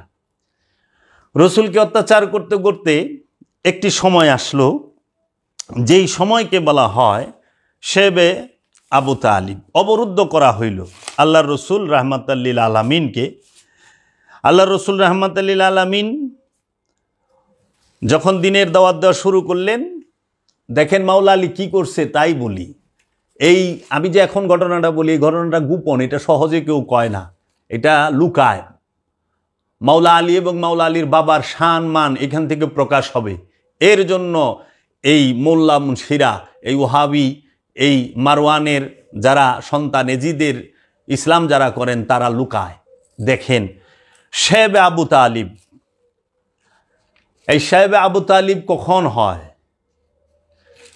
ঠিক আল্লাহর হাবিবের বয়স যখন 49-50 এই সময়টা ভিতরে আরও আগে, মানে 47-এর পরেই হয়। সাহেব আবু তালিব, বিষয়টা কি? বিষয়টা হইল মক্কার সমস্ত গুন্ডারা, মক্কায় 9টা বড় বড় গোত্র ছিল, বংশ ছিল, গোষ্ঠী ছিল, কাবিলা ছিল, দল ছিল। এই 9 দলের সর্দার যারা আছে তারা সবাই একখানে হইল। তার মধ্যে এক সর্দার হইল মৌলা আলীর বাবা ইমাম আবু তালিব আলাইহিস সালাম। তো অন্যরা সবাই এক হইয়া বলল যে মোহাম্মদ তিনি নিজেকে রসুল নবী দাবি করতেছে এবং বিভিন্ন কথা বলতেছে, আমরা তাকে হত্যা করব। এমন সময় খালিদ বিন ওয়ালিদ তিনি একটি জবরদস্ত সুন্দর ঘোড়া নিয়ে আইসা মাওলা আলীর বাবাকে বললেন যে আবু তালেব, এই ঘোড়াটা নাও, এটা উপহার, খুব দামি এবং খুব স্বাস্থ্যবান, উষ্টপুষ্ট। এর বদলতে তুমি মোহাম্মদরে আমাগো হাতে তুইলা দাও, আমরা মোহাম্মদরে মাইরা ফেলাম। মোহাম্মদ সাল্লাল্লাহু আলাইহি সাল্লামকে হত্যার যখন এই কথা বললেন, মাওলা আলীর বাবা তিনি খুব রাগ হয়ে গেলেন। তখন বললেন যে কে আমার ভাতিজার মোহাম্মদ সাল্লাল্লাহু আলাইহি সাল্লামের গায়ে হাত দিবে, আমি তারে দেখা নিই। তখন এই মক্কার এই কুরাইশদের মধ্যে আলোচনা হইল যে মোহাম্মদ সাল্লাল্লাহু আলাইহি সাল্লামকে তো বাইরেই আসতে দেয় না, কিংবা তার পর্যন্ত পৌঁছাইতে পারি না। তখন তারা বলল যে এর সাথে কাদের কাদের সম্পর্ক আছে খুঁজা বাইর করো। তখন দেখলো যে আপনার 2টা গ্রুপের হইল যে যারা সম্পর্ক রাখছেন, এই 2টা গ্রুপের মধ্যে একটি হইল আবু তালিব আলাইহিস সালামের সন্তানরা আর বনু হাশমি রসুলের বংশ, এবং আবু তালিব আওলাদে আবু তালিব এবং আবু তালিবের পরিবার। এই 2টা পরিবার ছাড়া তার মধ্যে আবার আবুল আহাব, আবু জাহেল এই কাফেরদের দলে ভিড়া গেছে। তাহারা কি করলো, 3 বৎসর, খুব খেয়াল করে 3টা বৎসর তাদেরকে অবরোধ করলো। গ্রামের ভাষায় বলে এক গৈরা করে, যাই দেখেন না পঞ্চায়েতের মোল্লা মুন্সি সব মোরল রাজায় এক গৈরা করে, খাওয়ান বন্ধ করে, তাগো সাথে সংযোগ যোগাযোগ টোটাল ডিসকানেক্ট করে দেয়। এই কাজ করলো কি, সবাই মিলে একটি চুক্তি করলো যে লিখিত এই শর্ত, এই শর্তের ভিতরে যদি তোমরা না আসো, আমরা তোমাদেরকে কি করব, হত্যা করব এবং তোমাদেরকে আমাদের সবার থেকে ছিন্ন করব। তো একটা লিখিত দিল, লিখিত কাপড়ের মধ্যে, রেশমি রুমালের মধ্যে সেটা লেখা হলো কি কি তারা করবে। যদি তাদের সাথে আপোষ না করেন, তাদের কথা না মানেন এবং তাদের কাছে মহানবীকে তুইলা না দেয়, তাইলে বনু হাশমি এবং আবু তালিব আলাইহিস সালামকে এক গৈরা করা হবে, তাদেরকে সবাইকে এই সমাজ থেকে ছিন্ন করে দেওয়া হবে। তখন তারা চুক্তি করল। আল্লাহর রসুলকে মাওলা আলীর বাবা কাফেরদের হাতে দিলেন না। আল্লাহর রসুলকে মাওলা আলীর বাবা সেভ করার চেষ্টা করলেন এবং মা খাদিজা। তখন সাহেব আবু তালিব, সাহেব মানে হচ্ছে পাহাড়ের যে ইমাম আবু তালিব আলাইহিস সালাম করলেন কি, দেখলেন যে যদি বাহিরে থাকি, বাড়িতে থাকি, তাহলে পরে তারা যেভাবে আক্রমণ, চতুর্দিক দিয়ে শত্রুতা শুরু করছে, মেরে ফেলবে সন্তানদেরকে, আমাদের ক্ষতি করবে। তখন ইমাম আবু তালিব আলাইহিস সালাম মহানবীকে সহ, মা খাদিজাতুল কুবরাকে সহ এবং ইমাম আবু তালিব আলাইহিস সালামের সন্তানদেরকে সহ, সবাই সহ তিনি কি করলেন, সেবে একটি পাহাড়ের গুহায়, মানে বাইরে থাকলে তো চতুর্দিক দিয়ে হামলা করতে পারে, আর এমন একটা জায়গা যে চতুর্দিকে পাহাড়, 3 দিকে পাহাড়, একটা রাস্তা আছে চিকুন ঢোকার। এই পাহাড়ের যে চিকুন রাস্তা বলা হয় সেটাকে বলা হয় সাহেব আবু তালিব। মানে এই রাস্তা দিয়া তিনি ওই গুহার ভিতরে ফুল পরিবার নিয়ে সবাইকে নিয়ে ওইখানে অবস্থান করলেন। তাদের মধ্যে মা খাদিজা যা পারছে জিনিসপত্র খাবার দাবার নিয়ে গেছেন, ইমাম আবু তালিব যা পারছেন নিয়ে গেছেন, বনু হাসমি যারা আছেন তারা যা পারছেন নিয়ে গেছেন, 1 বছরের মতো যে মানে খানাগুলো নিয়ে গেছেন। তখন কাফেরেরাই করলো যে ওনাদের সাথে কেউ কথা বলবে না, ওনাদের বাড়ি ঘরে কেউ যাইব না, ওনাদের সাথে মহানবীর বংশের সাথে কেউ, ইমাম আবু তালিব আলাইহিস সালামের বংশের সাথে কেউ বিয়ে শাদীর কোনো কাজ করতে পারবে না, তাদেরকে কোনো সাহায্য সহযোগিতা করতে পারবে না, লেনদেন করতে পারবে না, তাদের বাড়িতে আসা যাওয়া করতে পারবে না, ওঠা বসা মেলামেশা টোটাল কোনো কিছু, এবং কেউই খাবার দাবারও বিক্রি করবে না, সদাই পাতিও বিক্রি করবে না। যেইটা আগের দিনের গ্রামের পঞ্চায়েত, এটা এক গৈরের সিস্টেম, যেটা এক গৈরা করে রাখছে। তখন সেই চুক্তি যে করলো, ওই চুক্তি অনুযায়ী ওনারা পাহাড়ের গুহায় এই ছাইরা চলে গেল, ফিরে গেল। মহানবী যখন মহানবীর চাচা আবু তালিব আলাইহিস সালামের সাথে সেই পাহাড়ের গুহায় গেলেন, মহানবীর চাচা মাওলা আলীর বাবা এমন মহব্বত করতেন ভাতিজাকে যে মহানবীর বিছানায় মাওলা আলীকে শুয়ে রাখতেন, যেন অন্যরা এবং ওনার আওলাদদেরকে শোয়াইতেন, যেন কাফেরেরা যদি হত্যা করতেও আসে, হত্যা যদি কইরাও ফালায়, মহানবীকে জানি না করতে পারে, তার সন্তান শহীদ হোক। এইরকম ভালোবাসতেন, এইরকম ভালোবাসতেন।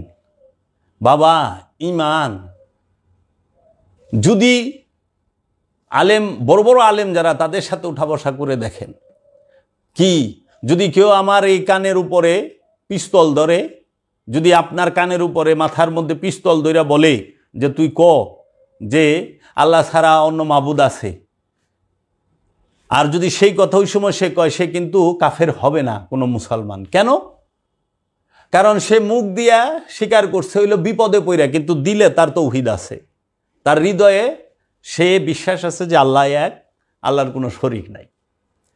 এত সৌন্দর্য। তাই অনেক সময় আছে, অনেক পীর মাশায়েখের মুরিদরা তার গুরুর বাড়িতে গেলে মানুষ মায়ের ধৈর করে, কল্লার গলায় দাও ধরে, মাথায় পিস্তল ধরে, তখন বলে তুই কি মুরিদ অমুকের, অমুক পীরের মুরিদ? কয় না, এতে সে মুরিদ থেকে বাতিল হবে না, কারণ সে বিপদে পড়ছে, জান যায়, ওই সময় সে বলছে না, কিন্তু তার দিলে মুর্শিদের প্রেম আছে।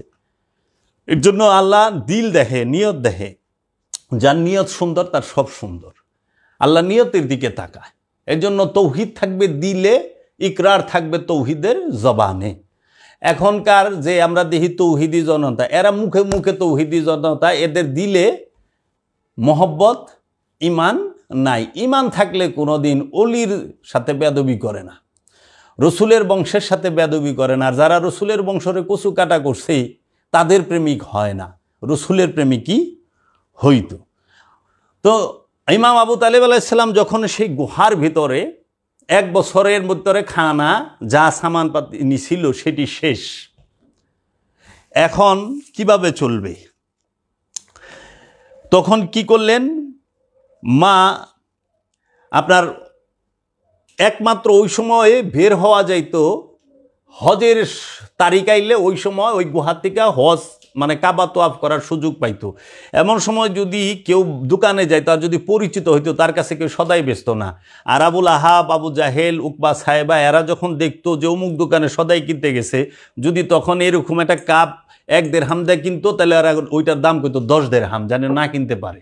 এবং ওনাদের কাছে, আল্লাহ রসুলের কাছে এবং মাওলা আলীর বাবা এবং মাওলা আলীর বংশের কাছে যদি কেউ সামান বেচত, তাদেরকে মায়ের ধৈর করা হইতো এবং তাদের ব্যবসা বাণিজ্য গাঠি গুসকা বাইন্দা পাঠায় দিত, এবং অনেক মূল্য, চড়া মূল্য দিয়া তারা কিনতো। 1 বছরের ভিতরে যে খাবার নিছে, সামান শেষ, তখন মা খাদিজাতুল কুবরার যিনি বাতিজা, যে মা খাদিজাতুল কুবরার ভাতিজা যিনি হিশাম বিন আমরি, সামানা বুঝাই কইরা, জিনিসপত্র বুঝাই কইরা একটা উটের পিঠে দিয়া তার এক গোলামরে দিয়া অন্ধকারে পাঠায় দিছে সেই শেবে আবু তালিবের মধ্যে। এমন সময় আবু জেহেল দেইখা সেই গোলামরে ধরে এবং 2 জনের মধ্যে খুব মারপিট হয়। 2 জনের মধ্যে যখন মারপিট হয়, উট তো পাঠায় দিছে গোলামে, এখান থেকে মারামারি হচ্ছে, উট ঢুকে গেছে গুহার ভিতরে মালামাল নিয়ে। এমন সময় আবু বকর সিদ্দিক তিনি দেখা বলে, যাইতে দাও, এইভাবে অমানবিক কাজ কেন? আবু বকর সিদ্দিক কিন্তু মহানবীর সাথে, ইমাম আবু তালেবের সাথে শেবে আবু তালেবের ভিতরে ছিলেন না, তিনিও মানা করছেন আবু জেহেলকে যে এত অত্যাচার জুলুম ভালো না, এটা করো কেন। তারপরে এইভাবে এই অনেকেই গোপনে উট বোঝাই করে মাল সামানা তাদেরকে দিত। 3 বৎসর পর্যন্ত পাহাড়ের গুহায় অবরুদ্ধ ছিল, এক গইরা হইয়া ছিল, সমাজচ্যুত হইয়া ছিল আল্লাহর রসুল। তাই কোনো ওলি আল্লাহ যদি সমাজচ্যুত হয়, এটা আল্লাহর রসুলের সুন্নত, মাওলা আলীর সুন্নত, রসুলের পরিবারের সুন্নত। আনন্দ করবেন, আলহামদুলিল্লাহ কইবেন, জাযাক আল্লাহ কইবেন। আল্লাহ রব্বুল আলামিনের আপনার প্রতি রহমত যে রসুলের একটা সুন্নত, মাওলা আলীর সুন্নত এবং রসুলের বংশের সুন্নত পালন করার তৌফিক দিছে, যে এই সমাজের এই মক্কার কাফেরগো মতো এরা মিলা এক গড়ে করে ছেড়ে দিছে। এই এক গড়ে যখন করছে 3 বৎসর পর আল্লাহর রসুল রাহমাতাল লিল আলামিন বললেন, চাচা যান, আপনি ওদের কাছে যান, যায়া ওদেরকে বলেন যে তোমাদের যে সাথে যে চুক্তি হইছে সেই চুক্তি ওইটার কাগজ নাই, ওইটার ওই লেখা লিখিত নাই, ওইটা পোকায় খায়া ফেলাইছে, আপনি যা বলেন তাদেরকে। তখন ইমাম আবু তালিব আলাইহিস সালাম এই কাফের গো সামনে গেলেন, যে ওইখানে আপনার প্রায় 8-9টার মধ্যে 7 জন বড় বড় সর্দার 7 দলের ছিলেন উপস্থিত। তো ইমাম আবু তালিব আলাইহিস সালাম সরাসরি কইলে তারা তো অন্যভাবে চেষ্টা করব লেখানার, এর জন্য উনি কৌশল খাটাইলেন। ওইখানে দেখে যে যখন কাবার কাছে যাইতেছে, ওই সময় কাবার সর্দার যারা ছিলেন তাদের মধ্যে হিশাম বিন আমর, তারপরে জুহায়ের বিন আবি উমাইয়া এবং মোতাম বিন আবি, আবুল মুখতারিব বিন হিশাম, আবু জাহেল, আবু লাহাব, এরা বসে বলতেছিলেন। এবং আপনার তাদের একজন সর্দার, তার নাম হইল আবু সুফিয়ান। তারা যখন ইমাম আবু তালিব আলাইহিস সালাম যাচ্ছেন কাবার কাছে, এমন সময় দেখা মনে করতেছে যে আমাগো কাছে বোধহয় যে আত্মসমর্পণ করবার আইসে, আপোষ করবার আইসে, আমার কাছে মোহাম্মদরে তুইলা দিব, আমরা মোহাম্মদ সাল্লাল্লাহু আলাইহি ওয়াসাল্লাম মাইরা ফেলাম। এমন সময় সামনে গেছে পরে, তুমি আসছ, তোমাদের না আসা নিষেধ, তোমরা বের হইছ কেন? তখন ইমাম আবু তালিব আলাইহিস সালাম মাওলা আলীর বাবা বলতেছেন যে আসছি হইল ওই যে তোমাদের সাথে যে একটা চুক্তি হয়েছে না, তোমরা যে একটা চুক্তি করছো না, ওই যে ডিড যে করছো, ওইটার মধ্যে আমাদের কিছু কথা আছে যেগুলো তোমার আমাগো সাথে যায় এবং আমরা যেন তোমাদের সাথে আপোষ টাপোষ করতে পারি। উনি এইরকম একটা কৌশল খাটাইলেন যে ওইটা তুমি আমাকে একটু দেখাও, ওইখানে তোমাগোর সাথে আমাগোর সাথে আপোষ মীমাংসার একটা বিষয় কি কি আছে আমরা একটু দেখি, অনেক সময় তো হয়ে গেছে। বলছে যদি সেইখানে আপোষ মীমাংসা হয়, ওই রকম চুক্তি হয়, তাহলে আমরা তোমরা যা কইবা সেটা মাইনা নিব। তো ঠিক আছে। এই সর্দারেরা কি করছে, যেহেতু চুক্তিপত্র এবং এইটা একটা দলিল, সেটারে তারা খুব সংরক্ষণ করে রাখছে, যেরকম দেশের সংবিধান সংরক্ষণ করে রাখে, বাড়ির দলিল দস্তাবেজ খুব সেফ করে রাখে, যেখানে আগুন পানি যেন প্রবেশ না করে, পোকামাকড় যেন নষ্ট না করে, তারাও একদম সিন্ধুকে ভরে রাখছে লোহার। এমন সময় যখন সেই সিন্দুক ধরে লই আইছে, সব সর্দাররা বসা, তা আবু তালিব আলাইহিস সালাম বলতেছে, খাড়াও, এখন রাখো, আগে কথা আছে। কি কথা? আমার ভাতিজা মুহাম্মদ সাল্লাল্লাহু আলাইহি ওয়াসাল্লাম বলছে যে তোমরা এইটার ভিতরে যে লিখিত আছে সেইটাকে পোকায় খায়া ফেলাইছে, সেটা নাই, ওটা পোকায় খায়া ফেলাইছে। ওটার মধ্যে শুধু যে লেখা আছে সুবাহান আল্লাহ, এই সুবাহান এবং এই সমস্ত ছোট ছোট লেখাগুলো আছে, ওইটুকু পোকে খায় নাই, এইভাবে বলছে। তখন বলে না, আমরা তো সেভ করে রাখছি ওটাও। তখন বলছে যদি এটা সত্য হয় তাহলে আমার ভাতিজা তিনি নবী, তোমরা মাইনা নিবা, আর যদি এটা মিথ্যা হয় তাহলে তোমরা যে শাস্তি দিবা আমরা তাই মাইনা নেব। তখন বলছে ঠিক আছে, যাও, মেনে নিলাম। খোলো, বাক্স খুলছে, দেখে সত্যি পোকায় খায়া ঠেয়া দিছে, কিচ্ছু নাই। সুবহানাল্লাহ। আল্লাহ রসুল 3 বছর আগের লিখিত যে দলিল সিন্ধুকের ভিতরে ভরা, সেটারে পোকায় খাইছে, ওইটা সে আবু তালিবের পাহাড়ের গুহায় বয়া বয়া দেইখা কইছে। এই যে ইলমে গায়েবের খবর কয়, নবী শব্দের অর্থ ইলমে গায়েব জাননেওয়ালা, যিনি ইলমে গায়েবের খবর কয় তিনিই নবী। তখন ওই যে ৬-৭ সর্দার ৭জন বইয়ে রয়েছে, তার মধ্যে আবু জাহেল আর আবুল আহাব বাদে ৫ সর্দারে গেল, না এটা তো সত্য এবং মোহাম্মদ যা বলছে সবই সত্য, আমরা এইটা উইথড্র করে নিলাম। তখন তারা এই অবস্থা উঠাইয়া তাদেরকে আসার পারমিশন দেয়।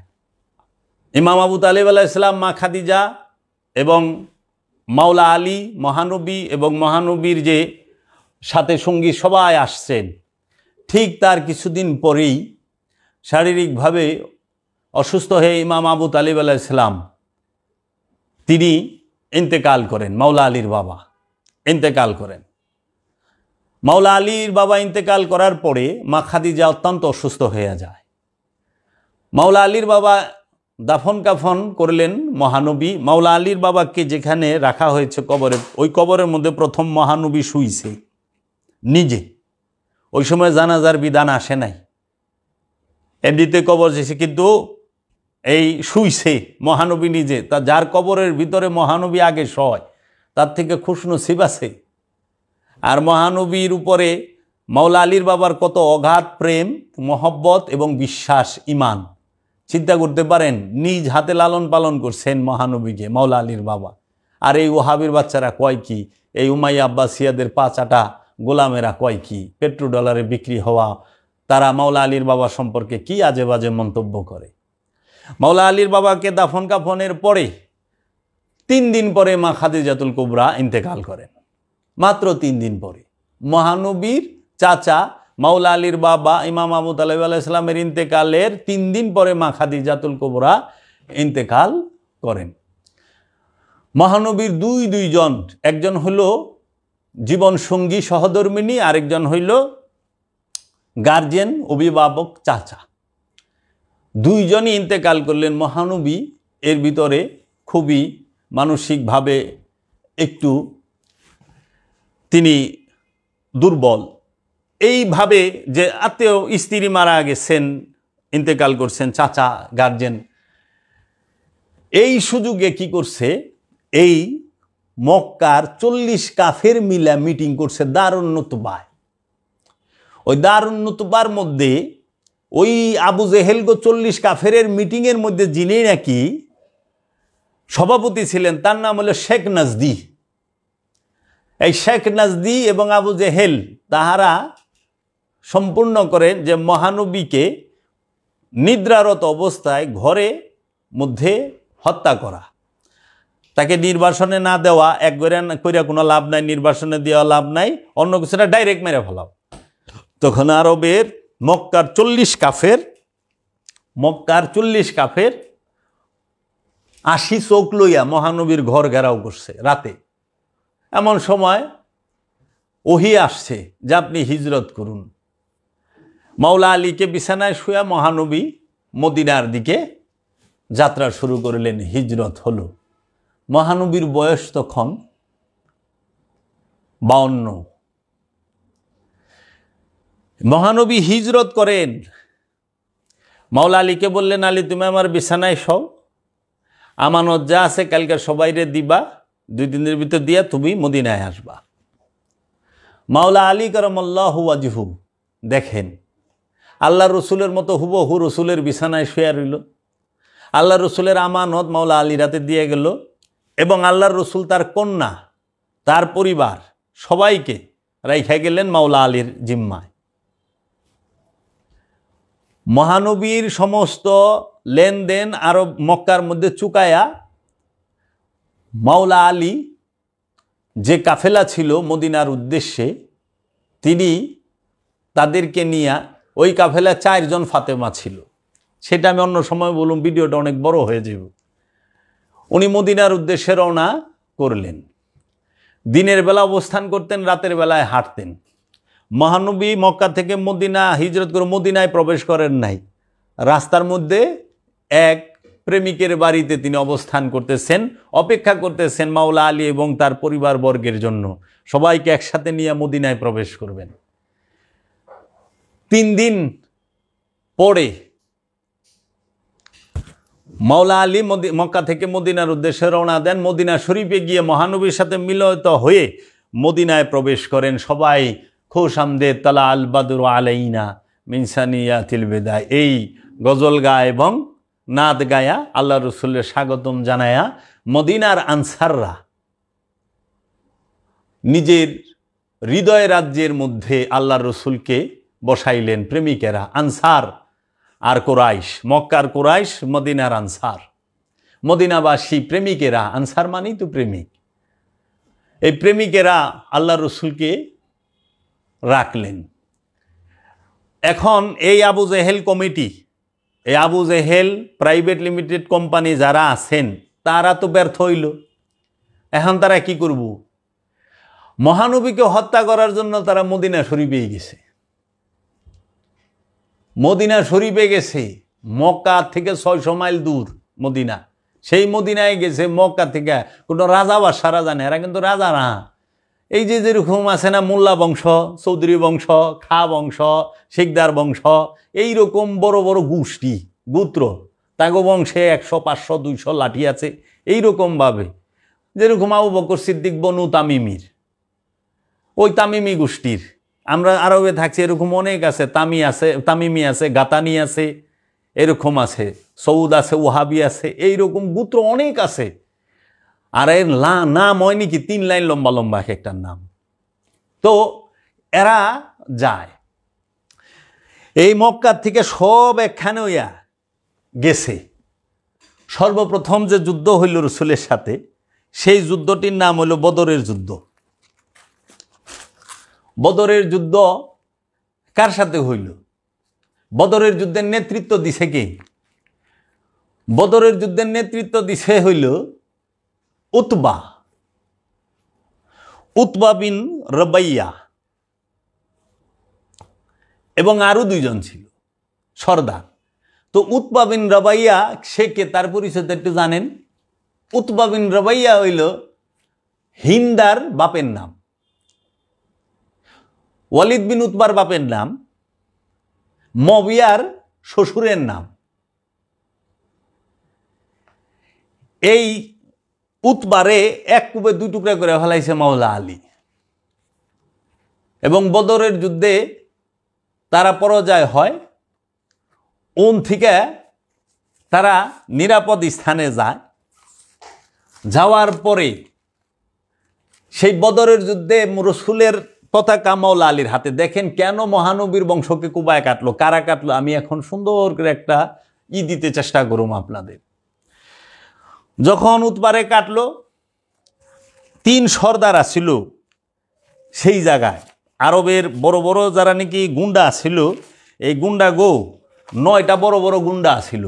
এই 9 বড় বড় গুন্ডা যেরকম উতবা বিন রবাইয়া, সায়েবা, ওয়ালিদ বিন উতবা, আবু সুফিয়ান, ওমর ইবনে আবদ, হারেস, মারহাব, উতবা, আম্মার বিন ওয়ালিদ, খালিদ বিন ওয়ালিদ, এরা ছিল ভয়ঙ্কর ভয়ঙ্কর, যারা রসুলের সাথে সবসময় ফাইট দিছে, যুদ্ধ করছে। এরা সবাই মিলে যখন যায়, উতবারে যখন মেরে ফেলায় বদরের যুদ্ধে, উতবার মাইয়া হিন্দা উহুদের যুদ্ধে শরিক হয়। ইসলামের দ্বিতীয় যুদ্ধের নাম হলো উহুদের যুদ্ধ। বদরের যুদ্ধ অনুষ্ঠিত হয় রসুল সাল্লাল্লাহু আলাইহি ওয়াসাল্লামের হিজরতের পরে। মক্কার মধ্যে কোনো যুদ্ধ হয় না, একটা হয়েছে, সেটা মক্কা বিজয়। যুদ্ধ সংগঠিত হয়েছে মদিনা এবং মদিনার আশপাশ দিয়া। বদরের যুদ্ধ 313 জন নিয়ে আল্লাহ রসুল কাফেরদের মোকাবেলা করেন। সেইখানে মুসলমানদের সবচেয়ে বড় বীর যিনি ছিলেন, তার নাম হচ্ছে মাওলা আলী কারামাল্লাহু ওয়াজহু।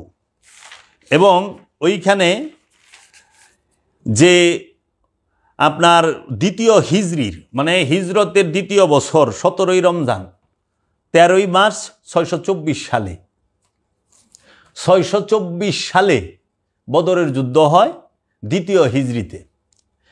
উহুদের যুদ্ধ হয় 3 হিজরিতে, তৃতীয় হিজরিতে হয় উহুদের যুদ্ধ। এটা শাওয়াল মাসে হয়। মক্কার কুরাইশরা আর মদিনার আনসার, মক্কাবাসী আর মদিনাবাসীর মধ্যে যুদ্ধটা হয়। মানে মক্কার কাফেরেরা মদিনায় রসুল আক্রমণ করতে যায়, মদিনা আলারা ফুল টাইট দিয়ে দেয় মক্কার কাফের গুন্ডাগো। হ্যাঁ, ফুল টাইট, মনে করেন একেবারে। তখন রসুলের সাথে 14 জন ছিলেন উহুদের যুদ্ধে। উহুদের যুদ্ধ খুব ভয়ানক পরিস্থিতি হয়েছিল। উহুদের যুদ্ধেই আল্লাহ রসুলকে আঘাত করে, দান মোবারক শহীদ করে এবং আল্লাহ রসুলকে রাইখা অনেকে চলে যায়। তখনই মাওলা আলীকে বলছিলেন, ইয়া আলী আল মাদাদ, হে আলী সাহায্য করো আমাকে। এমন সময় মাওলা আলী কাফেরদের ভিতর থেকে আল্লাহ রসুলকে নিয়ে আসেন। এই উহুদের যুদ্ধের যিনি নেতৃত্ব দেন তিনি হইলেন আবু সুফিয়ান, মুয়াবিয়ার বাপ। তার মধ্যে হিন্দা যুক্ত হয় এই উতবার মাইয়া। উহুদের যুদ্ধে যখন মুসলমানদের শোচনীয় একটা অবস্থা হয় কিছু ভুলের কারণে, তখন হযরত আমিরে হামজা রাদিয়াল্লাহু তাআলা আনহু, রসুলের চাচা, উহুদের যুদ্ধে শহীদ হয়। উহুদের যুদ্ধে বুক ফাইরা কাঁচা কলিজা বাইর কইরা মুয়াবিয়ার মা এজিদের দাদি হিন্দা চাবায়া খায় জিদ্দে। কেন সে অংশ নিছিল? সে অংশ নিছিল কারণ তার বাপের খুনের বদলা নেওয়ার জন্য। আরবে আবার এই বংশের প্রতি খুব টাইট মায়া আছে, বাপের খুনের বদলা নেবার জন্য। তখন আমির হামজার 2 হাতের কবজি, নাকের মাথা, ঠোঁট, কানের লতি কাইটা মালা বানায় গলায় পিনছে আর পাগলের মতো চিৎকার করছে আর গালিগালাজ করছে বিশ্রী ভাষায়, এবং কলিজা চাবায়া খাইছে আর বলছে, এ মোহাম্মদ কই তোরা, এবং আরও অনেকই করছে। এই সেই হিন্দার ছেলে মুয়াবিয়া। যেমন গাছ, বাপ হইল আবু সুফিয়ান আর হিন্দা হইল তার মা। সেই ঘর থেকে হইছে মুয়াবিয়া, এজিদ। তাই আমরা বলি যে মুয়াবিয়া এবং আবু সুফিয়ান সে টপ ক্লাস কাফের ছিল। রসুলের বিরুদ্ধে সব যুদ্ধের মধ্যে সে অংশগ্রহণ করছে, নেতৃত্ব দিছে। তৃতীয় যুদ্ধটি ইসলামের যে হয় সেই যুদ্ধটি হইল 3 হিজরিতে গজওয়াতুল হামরাইল আসাদ, একটি যুদ্ধের নাম গজওয়াতুল হামরাইল আসাদ। এই 3য় হিজরিতে হয় এই যুদ্ধটি। তারপরে চতুর্থ যুদ্ধটি হয় এই 4 নম্বর যে যুদ্ধ হয় 4 হিজরিতে গজওয়ায়ে বানি নুদায়ের, শত্রু এরাই, এই মক্কার কুরাইশরাই, আরও আশেপাশের যারা নাকি এই ইহুদি ছিল, খ্রিস্টান ছিল, অনেকেই তাদের সাথে যুক্ত হয়েছে। তারপরে 5ম হিজরিতে গজওয়াতুল খান্দাক, এই যুদ্ধরে আরবিতে গজওয়া কয়, বুঝছেন, গজওয়াতুল খান্দাক, খান্দাকের যুদ্ধ হয়। 24,000 কাফের দুশ্মন আসে আর বিপরীতে 3,000 সাহাবা নিয়ে রাসূল সাল্লাল্লাহু আলাইহি ওয়াসাল্লাম জমিন খুইদা আপনার 3.5 মাইল জায়গা খুদে মদিনার এরিয়া এই সাইড দিয়ে, এবং 5 গজ মানে 10 হাত চওড়া 10 হাত খাই গর্ত করে, এইটাকে খন্দকের যুদ্ধ বলে। সেই খন্দকের যুদ্ধে আল্লাহ রসুল পেটে পাথর বাঁধে। এটা মদিনায় হয়। মদিনার 5 হিজরিতে বনি কুরাইজা যুদ্ধ হয়। সেখানে আলমদার মাওলা আলী, বদরের মধ্যে আলমদার মাওলা আলী, উহুদে আলমদার মাওলা আলী। আপনার এই যে যুদ্ধ, সেই যুদ্ধের মধ্যে 4 নম্বরে যে যুদ্ধ আপনার গজওয়াতুল হামরাইল, এটার মধ্যেও সেনাপতি আলমদার মাওলা আলী, এবং গজওয়াতুল নুদায়ের সেটার মধ্যেও সেনাপতি মাওলা আলী, এবং 5ম হিজরিতে খন্দকে সেখানেও মাওলা আলী। 5 হিজরিতে বনি কুরাইজার যুদ্ধ হয়, সেখানেও আলমদার মাওলা আলী। 6 হিজরিতে সারিজায়ে এখানে হয়। 7ম হিজরিতে গজওয়ায়ে খায়বার, 7 হিজরিতে, মানে মহানবীর বয়স যখন জাহিরি বয়স 53, 54, 55, 56, 57, হ্যাঁ 58, 59 বৎসর বয়সে এই খায়বার যুদ্ধটি অনুষ্ঠিত হয়, আমরা যেটা দেখতে পাই। এখানে খায়বার যুদ্ধের মধ্যে খায়বার কি, খায়বার কারে কয়? খায়বার শব্দের অর্থ হলো কেল্লা, বিল্ডিং। যে রাজাদের যে কেল্লা থাকে, বিল্ডিং থাকে, কিলা কয় উর্দুতে। বিল্ডিং খায়বার, এটা বনি ইসরাইলদের একটা দুর্গ ছিল, মানে খ্রিস্টানদের ইহুদিদের একটা দুর্গ ছিল ইহুদিদের, সেইখানে বিশাল একটা এরিয়া এবং সেটার একটা গেট ছিল, সেইখান থেকে 2 বার মুসলমান আঘাত পেয়ে আসে। লাস্টে মহানবী বলল যে আমি কালকে এমন একজনকে খায়বারের আলাম দিমু যে হবে মরদ, রজুল, এই যে রসুল শব্দের অর্থ হইল পুরুষ, সে হবে রসুল। পরের দিন মাওলা আলীর হাতে খায়বারের আলাম পতাকা দেওয়া হয় এবং মাওলা আলী খায়বার ফাতা করে। এর জন্য বলা হয় লা ফাতা ইল্লা আলী, আলীর মতো বিজয়ী কেউই নাই। লা সাইফ ইল্লা জুলফিকার, জুলফিকারের থেকে ধারালো তীক্ষ্ণ তরবারিও কোনোটা নাই। এবং এই খায়বারের যুদ্ধে তাদের রসুলের বিপরীত 10,000 রিজার্ভ সৈন্য ছিল, 20,000 আর্মি ছিল, তাদের টোটাল 30,000, 60,000-এর জনসংখ্যা ছিল খায়বার এরিয়ার। এবং রসুল সাল্লাল্লাহু আলাইহি ওয়াসাল্লাম 1600 সাহাবা নিয়ে খায়বার যুদ্ধে চলে যায় এবং রসুল সাল্লাল্লাহু আলাইহি ওয়াসাল্লাম এই যুদ্ধে 15 জন সাহাবী শহীদ হন এবং 70 জন বনি ইসরায়েলি তারা মারা যায়। তারপরে 8ম হিজরিতে রমজানুল মুবারকে 10,000 সাহাবী নিয়ে মদিনা থেকে আল্লাহর রসুল মক্কা গিয়ে মক্কা বিজয় করেন। 8ম হিজরিতে তায়েফ বিজয় হয়। 9ম হিজরিতে বনু তায়েকা বুতখানা বিজয় হয়। 9ম হিজরিতে বনু তায়েকা বুতখানা বিজয় লাভ করে। 10ম হিজরিতে ইয়ামান জয় করে।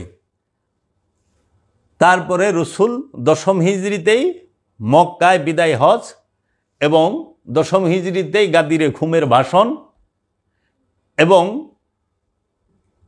মহানবী পর্দা গ্রহণ করেন। এই শুরু থেকে শেষ পর্যন্ত সর্বস্থলে মাওলা আলী মহানবীর সাথে।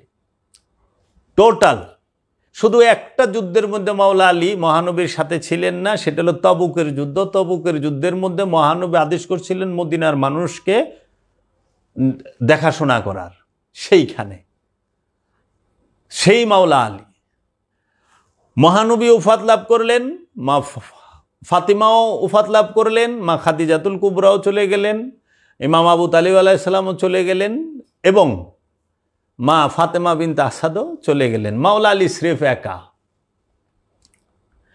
মা ফাতেমার সাথে মদিনায় মহানবী মাওলা আলীর সাথে বিয়ে দেন। এটা 2য় হিজরিতে মা ফাতেমার সাথে বিবাহ দেন মাওলা আলী সাথে। মহানবী মা খাদিজার সাথে 27 বছর সংসার করেন, দ্বিতীয় কোনো স্ত্রী নেন না।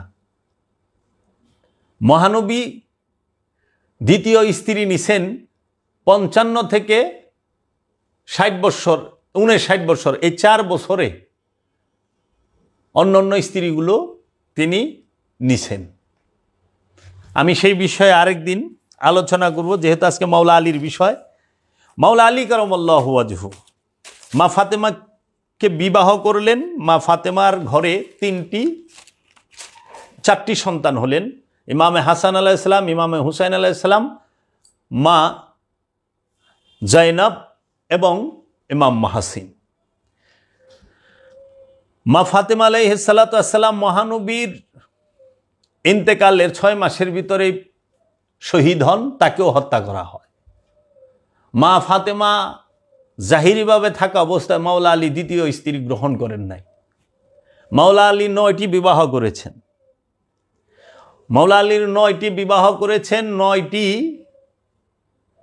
স্ত্রীর ঘরে মোট সন্তানের সংখ্যা পাওয়া যায় ঐতিহাসিকদের মতে 27 জন।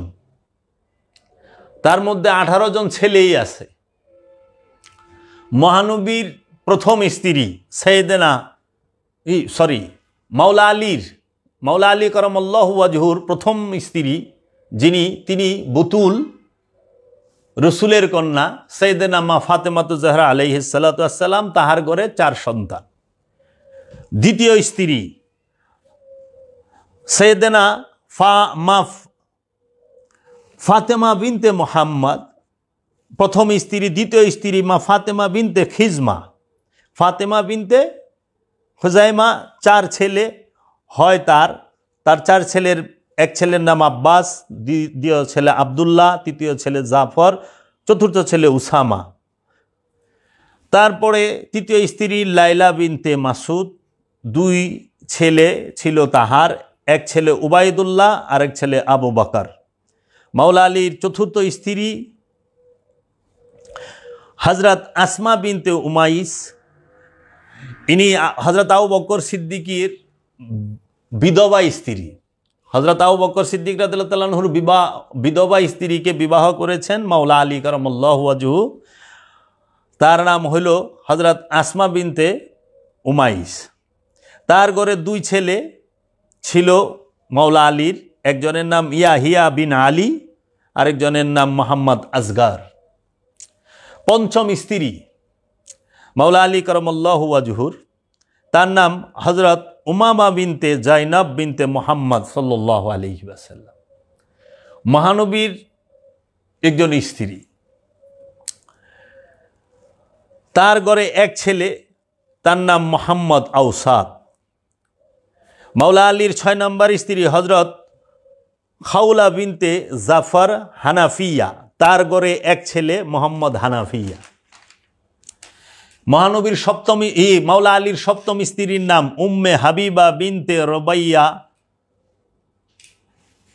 পাগলাবিয়া, উম্মে হাবিবা বিনতে রবিয়া পাগলাবিয়া। তাহার ঘরে 2 সন্তান, একটি ছেলে একটি মেয়ের নাম ওমর, ছেলের নাম ওমর, মেয়ের নাম রুকাইয়া। 8 নম্বর স্ত্রীর নাম উম্মে সাঈদ বিনতে উরবা সাকাফিয়া, তাহার 2 ছেলে হাসান, তারপরে কোবরা। এবং 9 নম্বর স্ত্রী যিনি, তার নাম হজরত মুহায়াতুবনাতু ইমরা আল কায়েস, ওনার ঘরে 1 মেয়ে। এই যে মাওলা আলী কারামাল্লাহু ওয়াজহুর এতগুলো সন্তান, মুসলমানরা কি জানে মাওলা আলী যে এত ছেলে আছে? কারবালার পরে অনেক ইয়েজিদিরে জবের মতো শিক্ষা মাওলা আলীর ছেলেরা যারা ছিলেন তাহারা দিয়েছেন। মাওলা আলীর সন্তানেরা রসুলের আওলাদদের হত্যার বদলা নিয়েছেন। মাওলা হাসান, মাওলা হুসাইন রসুলের আওলাদ, আর এরা সবাই মাওলা আলীর আওলাদ। ইমাম আব্বাস আলমদার, তিনি মাওলা আলীর আওলাদ। ইমাম আব্বাস আলমদার তিনি কারবালায় শহীদ হন।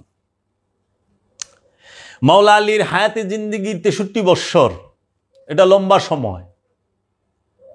মাওলা আলী কারামাল্লাহু ওয়াজহু তিনি রসুল সাল্লাল্লাহু আলাইহি ওয়াসাল্লামকে নিজ হাতে গোসল দিয়েছেন, আল্লাহর হাবিবকে নিজ হাতে গোসল দিয়েছেন।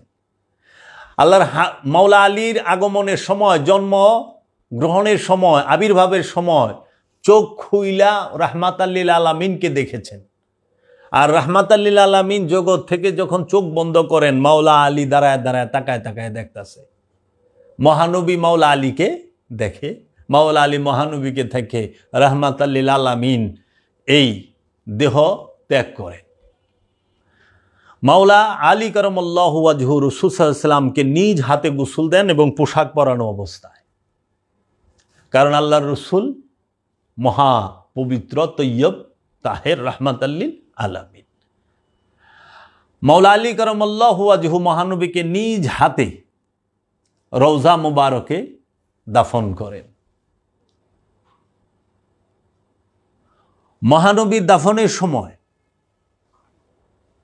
অনেকেই ছিলেন না, মানে অল্প গুটি কয়েক, এটা নিয়ে অনেক মতবাদ আছে।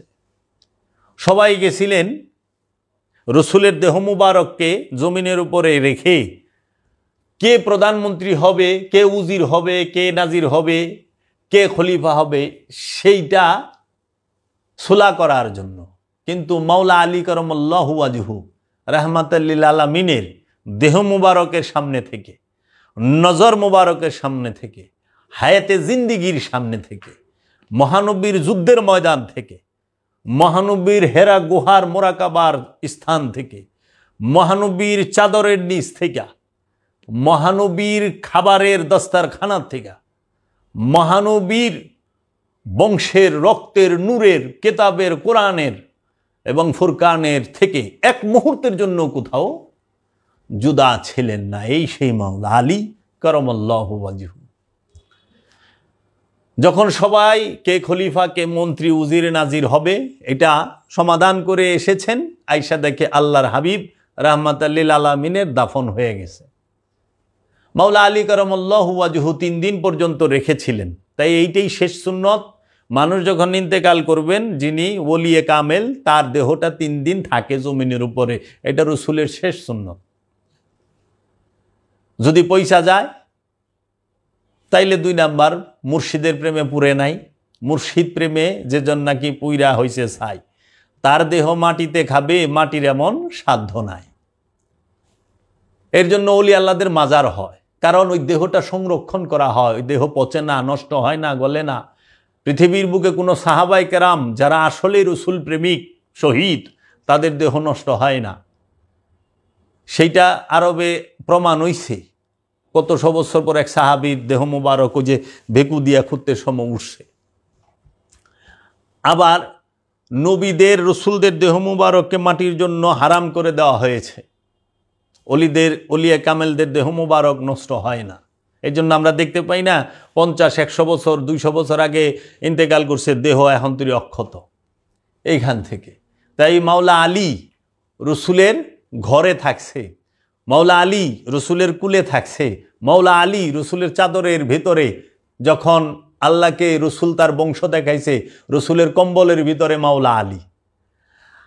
মাওলা আলী রসুলের কাঁধের উপরে দাঁড়াইছে, মাওলা আলী কাবার ভিতরে আসছে। তাই মাওলা আলী রসুলের মেয়ের জামাই, মাওলা আলী রসুলের ভাই। তো সেই ধারাবাহিকতায় এলেম মে মারেফত মাওলা আলীর কাছ থেকে সবাই গ্রহণ করেছে। এলেমের শিক্ষা মহানবী মাওলা আলীকে দিয়েছে, মাওলা আলী দিয়েছেন হাসান বসরিকে, ওয়াইস আল কারনিকে এবং আওলাদের রসুলদেরকে।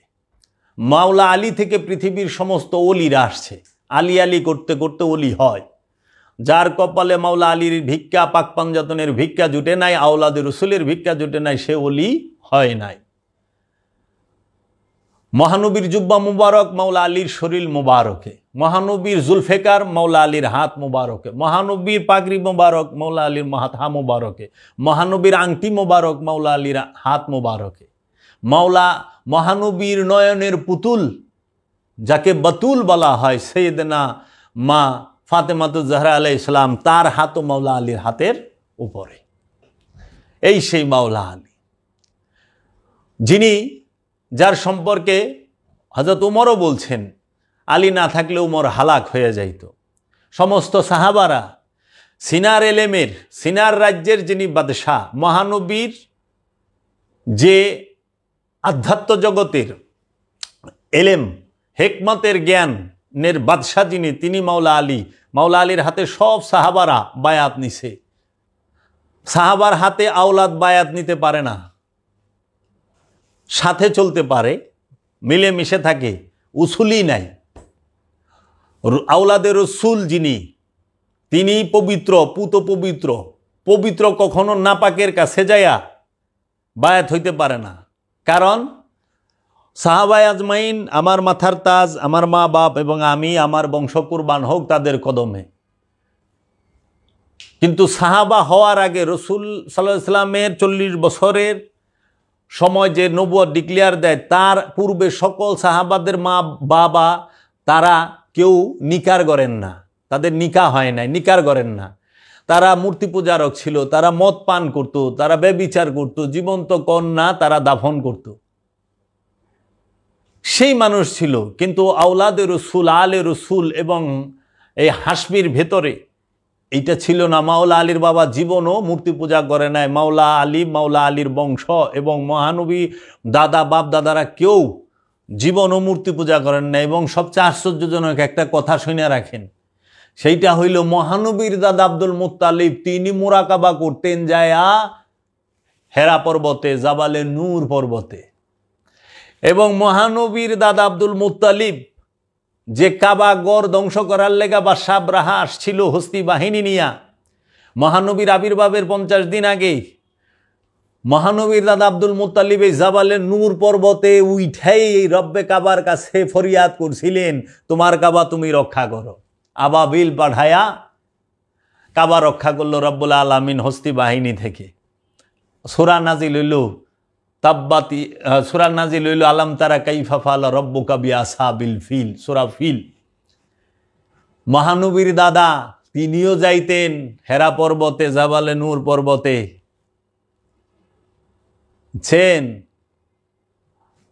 আল্লাহর রসুলের বংশের প্রত্যেকটা সন্তান নূরের, তাই তো আল্লাহ কোরআনে সাক্ষী দিছে। এই মাওলা আলী করমল্লাহু ওয়াজহু রসুলের ইন্তেকালের পরে মাওলা আলীকে চক্রান্ত করে মদিনায় বসবাস করা তার জন্য খুবই কষ্টদায়ক হয়ে দাঁড়ালো। এত অত্যাচার করা হইতো তাকে, উনি বাড়ির বাহিরে বের হইতে পারতেন না। মাওলা আলী আলাইহিস সালাতু আসসালাম তিনি কোনোদিন মা ফাতেমা থেকে বাগে ফিদাক ছিনিয়ে নেওয়া হয়েছে বাজেয়াপ্ত করে, মাওলা আলী বলেন নাই। মাওলা আলীর সামনে আল্লাহ রসুল বলছে যে কলম দাও, কাগজ দাও, আমি খেলাফত, আমি মাওলা এটা লিখে দিয়ে যাই। তখন একজন বলছিল জ্বরের মুখে আবুল তাবুল বলতেছে, নওজুবিল্লাহ মিন জালে, কলম দেওয়া যাইব না। এরাই বলে আবার উম্মি শব্দের অর্থ হইল লেখাপড়া জানেন না। তো লেখাপড়া যে না জানে হ্যারে কলম দিলেই কি না দিলেই কি? কলম দিতে ডরাইলেন কেন? দিলেন না কেন? আল্লাহর রসুলের হাতে কলম দেয় নাই, কাগজ দেয় নাই, উল্টো বলছেন।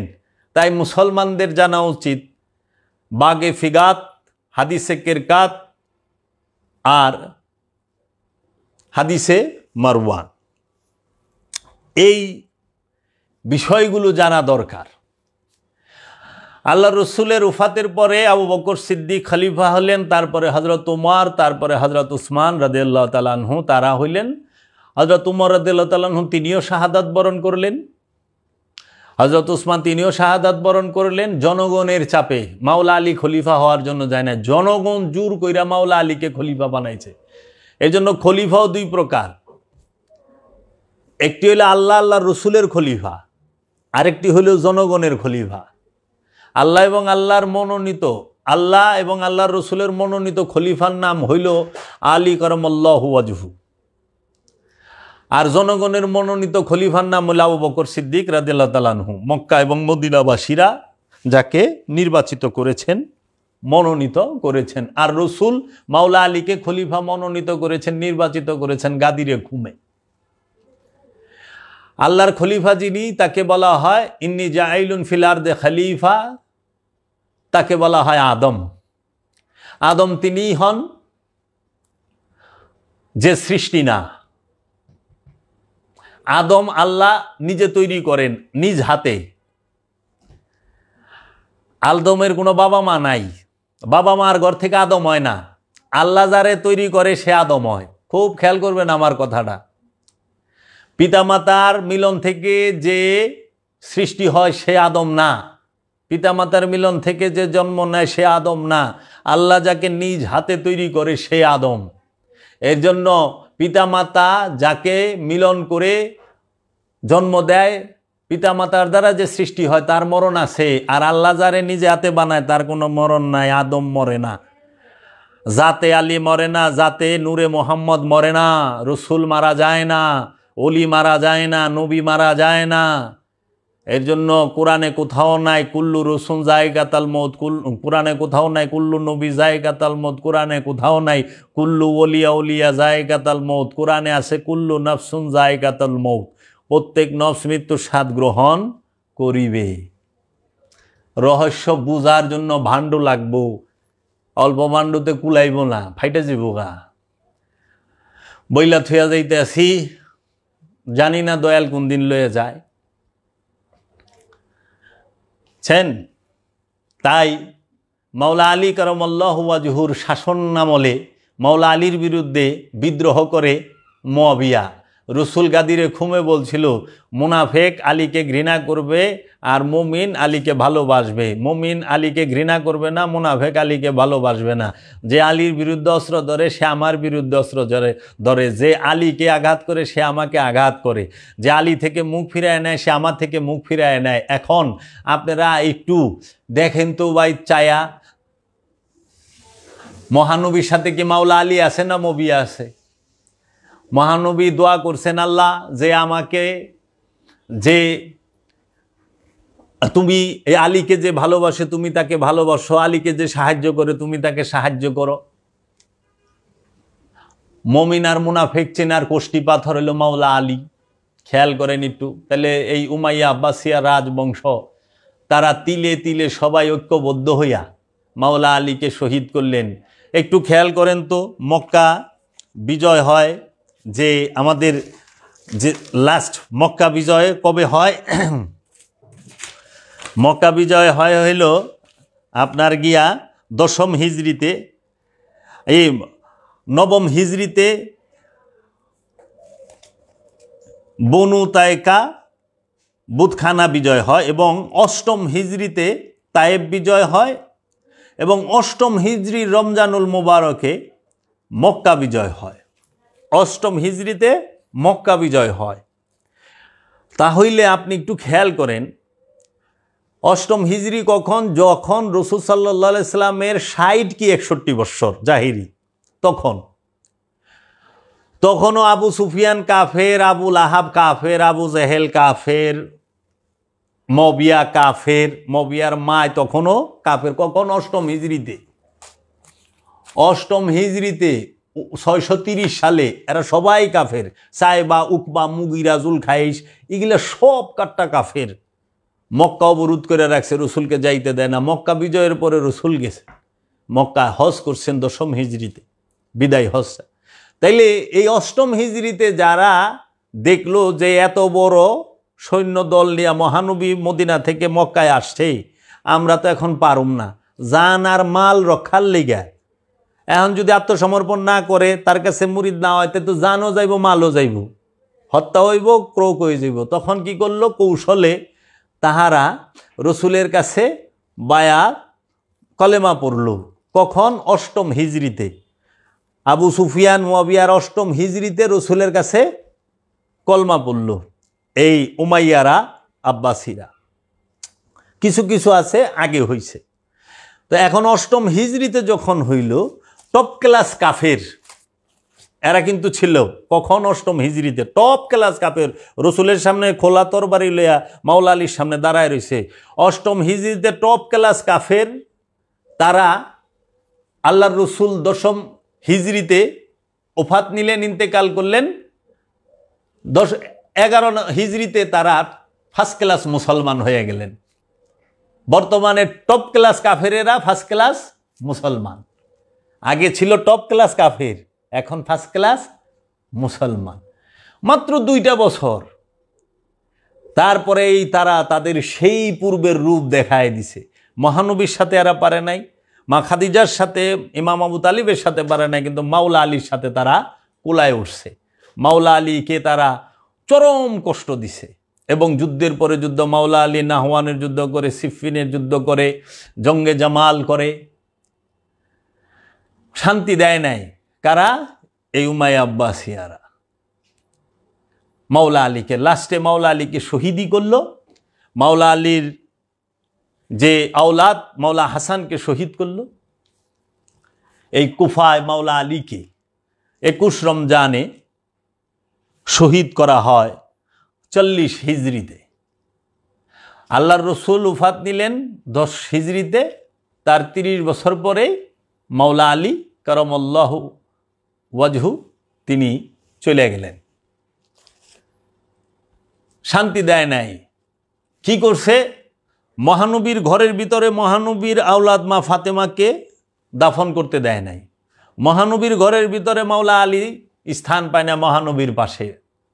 মহানবীর রওজার পাশে ইমাম হাসান আলাইহিস সালাম স্থান পায় নাই, মহানবীর পাশে ইমাম হুসেন আলাইহিস সালাম স্থান পায় নাই। কেন? কারণ ছিল মহানবীর হয়ে মাওলা আলী আরবের 9 জন যে বড় বড় বীর ছিল তাদেরকে হত্যা করেছেন, যারা মহানবীকে হত্যা করতে আসছে প্রতিহত করেছেন। আঘাত করেন নাই। আঘাত করতে হইলে তো মহানবী মক্কাই করতে পারতো। মক্কা থেকে হিজরত করে মদিনায় গেল গোপনে, সেখানে আত্মরক্ষার জন্য তিনি সেখানে রইলেন। মক্কা থেকে 600 মাইল লাইটে গেছে। কি মন খারাপের খারাপ চিন্তা করছো? 600 মাইল লাইটে যে একটা মানুষ একজনকে মারতে হইব, তো কত ডেঞ্জারাস লোক এরা, তাও বউ বেটি লয়ে গেছে, হিন্দা উহুদে যুদ্ধে অংশগ্রহণ করছে। এগুলা সব গোপন করে। এটা লোক কাসা। তুমি যদি ঘটনা না জানো তুমি সম্মান করবা কেমনে? তুমি তো আবু জাহেল সেজদা মাইরা হইবা। আবু জাহেল রে কইবা আসসালামু আলাইকুম, নাকি?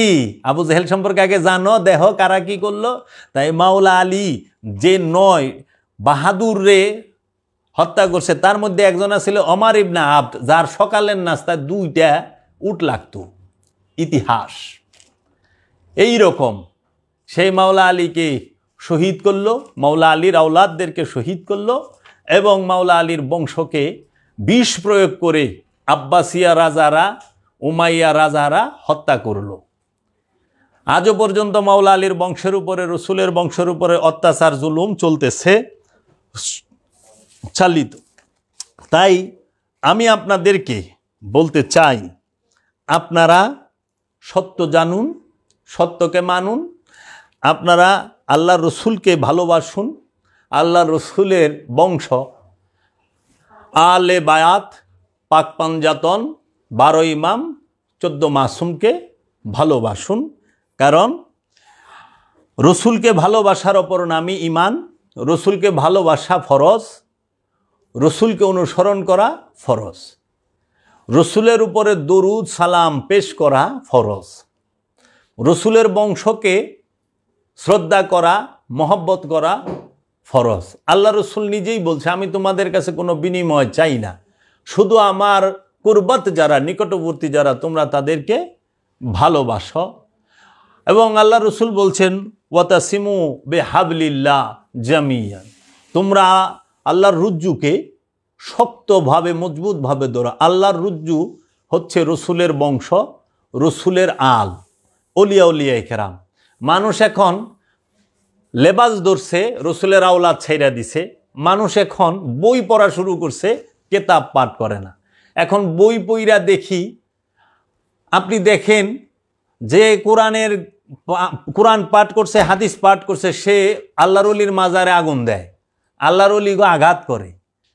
যে কোরআন পড়ছে, হাদিস পড়ছে, সে বলৎকার করে। এটা কি হইতে পারে কোনো দিন? আর কি আশ্চর্যের বিষয়, এরা বাংলাদেশে মাজার ভাঙ্গে, আল্লাহর ওলির মাজার ভাঙ্গে, আল্লাহর ওলির মাজারে আগুন দেয়, আর এরা ফিলিস্তিনের লেগে মিছিল করে, আল্লাহর ওলির মুরিদদেরকে হত্যা করে, আল্লাহর ওলির খলিফাদের হত্যা করে। মুসলমানদের ওলি যারা, মুসলমানদের মধ্যে পীর মাশায়েখ যারা, তাদের মাজার ভাঙে আগুন দেয়। বাংলাদেশে মাজার ভাঙে, মাজারে আগুন দেয়, মুসলমানরে মারে, আল্লাহর ওলি গো মারধর করে, জুলুম করে, অত্যাচার করে, মাজারে আগুন দেয়। তারা আবার শুক্রবার দিন ফিলিস্তিনের লেগা তারা মিছিল বাইর করে। এই মাথায় আমি বুঝি না এরা কোন মুসলমান। তৌহিদি জনতার নামে বাংলাদেশের কত মাজার, দরবার, খানকার মধ্যে অগ্নিসংযোগ, মারপিট, ভাঙচুর, লুটপাট সব করতেছে। আবার তারা ফিলিস্তিনের মুসলমানের লেগা কান্দে। এই আমার ধরে না। আমরা সবাই ফিলিস্তিনের উপরে যে অত্যাচার হচ্ছে, আমরা তার জন্য সবাই খুবই নিন্দা জানাই, তীব্র নিন্দা জানাই। এই ইসরায়েলের যে আগ্রাসী মনোভাব এবং এই ইহুদি পন্থীদের যে আগ্রাসী মনোভাব, মুসলমানের উপরে অত্যাচার, এর পিছনে মুসলমানরাও দায়ী আছে। কারণ জাতবাই না থাকলে জোর হয় না।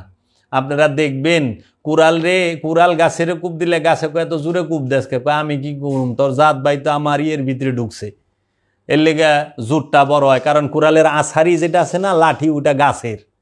এই জন্য ফিলিস্তিন, ইয়েমেন এবং এই সিরিয়ারে মারবার পারতাছে, কারণ আমাকে মুসলমান ভাইয়েরা ইহুদিগুলোকে মিলা রয়েছে। আগে থেকেই, এটা নতুন কিছু না, যার যার ক্ষমতা জোটানের লেগে। তো কাজেই আমরা সত্য জানি, আমরা সত্য বোঝার চেষ্টা করি। তাই আমি শেষে মাওলা আলীর একটি বন্দনা দিয়ে আমি শেষ করতে চাই। নূরে রসুল মাওলা আলী, আওলাদে রসুল মাওলা আলী, আখিয়ে রসুল মাওলা আলী, মুদাসসিরে দাখিল মাওলা আলী, মাওলায়ে রসুল আলী, উজিরে রসুল মাওলা আলী, আলমদার রসুল মাওলা আলী, নাসির রসুল মাওলা আলী, নফস রসুল মাওলা আলী, मोहब्बत रसूल मौला अली, साकिए कौसर मौला अली, दमाद रसूल मौला अली, बिस्तर पे बिस्तर रसूल मौला अली, कादे रसूल मौला अली, अमानतदार मौला अली, हाफिज रसूल मौला अली, মাওলার আগমন কাবা ঘরে, মাওলার অবস্থান গুরফায়ে রসুল, রসুলের ঘরে, মাওলার তালিম সোহবতে রসুল, মাওলার আখলাক তসবীরে রসুল, রসুলের সুরতি ফটোই হচ্ছে রসুলের আমলের ফটোই মাওলা আলী, মাওলার এলেম ও আমল তসব্বুরে রসুল, মাওলার তালিমুল মারকাজ গারে হেরা, মাওলা আলীর মুআল্লিম দয়াল রসুল, মাওলা आया तो रसूल आर मौला आए तो देखा है रसूल को, और रसूल इस जहां से उफाक करते हैं तो देखता है अली। रसूल सब समय मौला आली के सामने ही रखतें। मौला आलीर मतो मोहब्बत रसूल द्वितीय काहके करें नी। मौला आली आलैहिस्सलाम सर्वप्रथम कुरान पाठ करें, किताब पाठ करें रसूलेर काछ थेके। मौला आली आलैहिस्सलाम के एसे सर्वप्रथम महानबी मेराजेर कथा बर्णना करें। मौला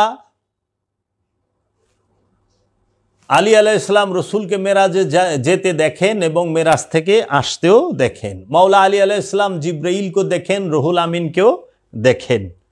मौला आली निजेई सलात, मौला आली निजेई सियाम, मौला आली निजेई कुरबानी, मौला आली सब। मौला आलीर कोनो तुलना कारो साथे करा जाए ना। ताई एई रातटी बरकतमय रात, आल्लाहर ओलिदेर, आल्लाहर नबीर, आल्लाहर रसूलदेर आगमन एवं उफात दिवस दुइटाई बरकतमय सूरा आम्बियार मध्य बोले रेखेछेन आल्लाह। एर जन्य आमरा এই বরকতময় রজনীতে আমরা ফরিয়াদ করব রবের কাছে, আমরা যেন মাওলা আলীর সিনার এলেমকে নিজের সিনায় ধারণ করতে পারি। মাওলা আলী সম্পর্কে যে মাওলা আলীর গুণগান এবং ফজিলত বলতে ভয় পায়, সে কি হাউজে কাউসার পাবে? যে মাওলা আলীর মোহব্বত যার হৃদয়ে নাই, সে কি জান্নাতে যাবে না? কারণ নামাজে মাওলা আলী এবং মাওলা আলীর বংশের উপরে, রসুল এবং রসুলের বংশের উপরে দুরুদ পাঠ না করলে নামাজ হয় না। অবশ্যই মাওলা আলী ইমানের অংশ, মাওলা আলী ইবাদতেরও অংশ, মাওলা আলী মহব্বতের অংশ। মহব্বত শিখতে গেলে মাওলা আলীর কাছে যাইতে হবে, ইবাদত শিখতে গেলে মাওলা আলীর কাছে যাইতে হবে, ইমান অর্জন করতে মাওলা আলীর কাছে যাইতে হবে। মাওলা আলী ছাড়া আর কোনো দরজা নাই। আনা মদিনাতুল ইলমি আলী ও বাবাহা, আমি এলেমের শহর, একমাত্র দরজাই হলো মাওলা আলী। এবং মাওলা আলী তিনি কিতাব, তিনি নবীর বংশ, এবং মাওলা আলীর বংশ থেকেই সমস্ত ওলিরা আসছে। সমস্ত ওলিরা আলীর বংশ, আলী নবীর বংশ, রসুলের বংশ, আল্লাহর আব্দুহুর বংশ। আমরা যেন মাওলা আলীকে ভালোবাসতে পারি এবং মহব্বত করতে পারি এবং সত্য বলতে পারি, সত্য ধারণ করতে পারি, সেই রহমত আমাদেরকে রব দান করেন।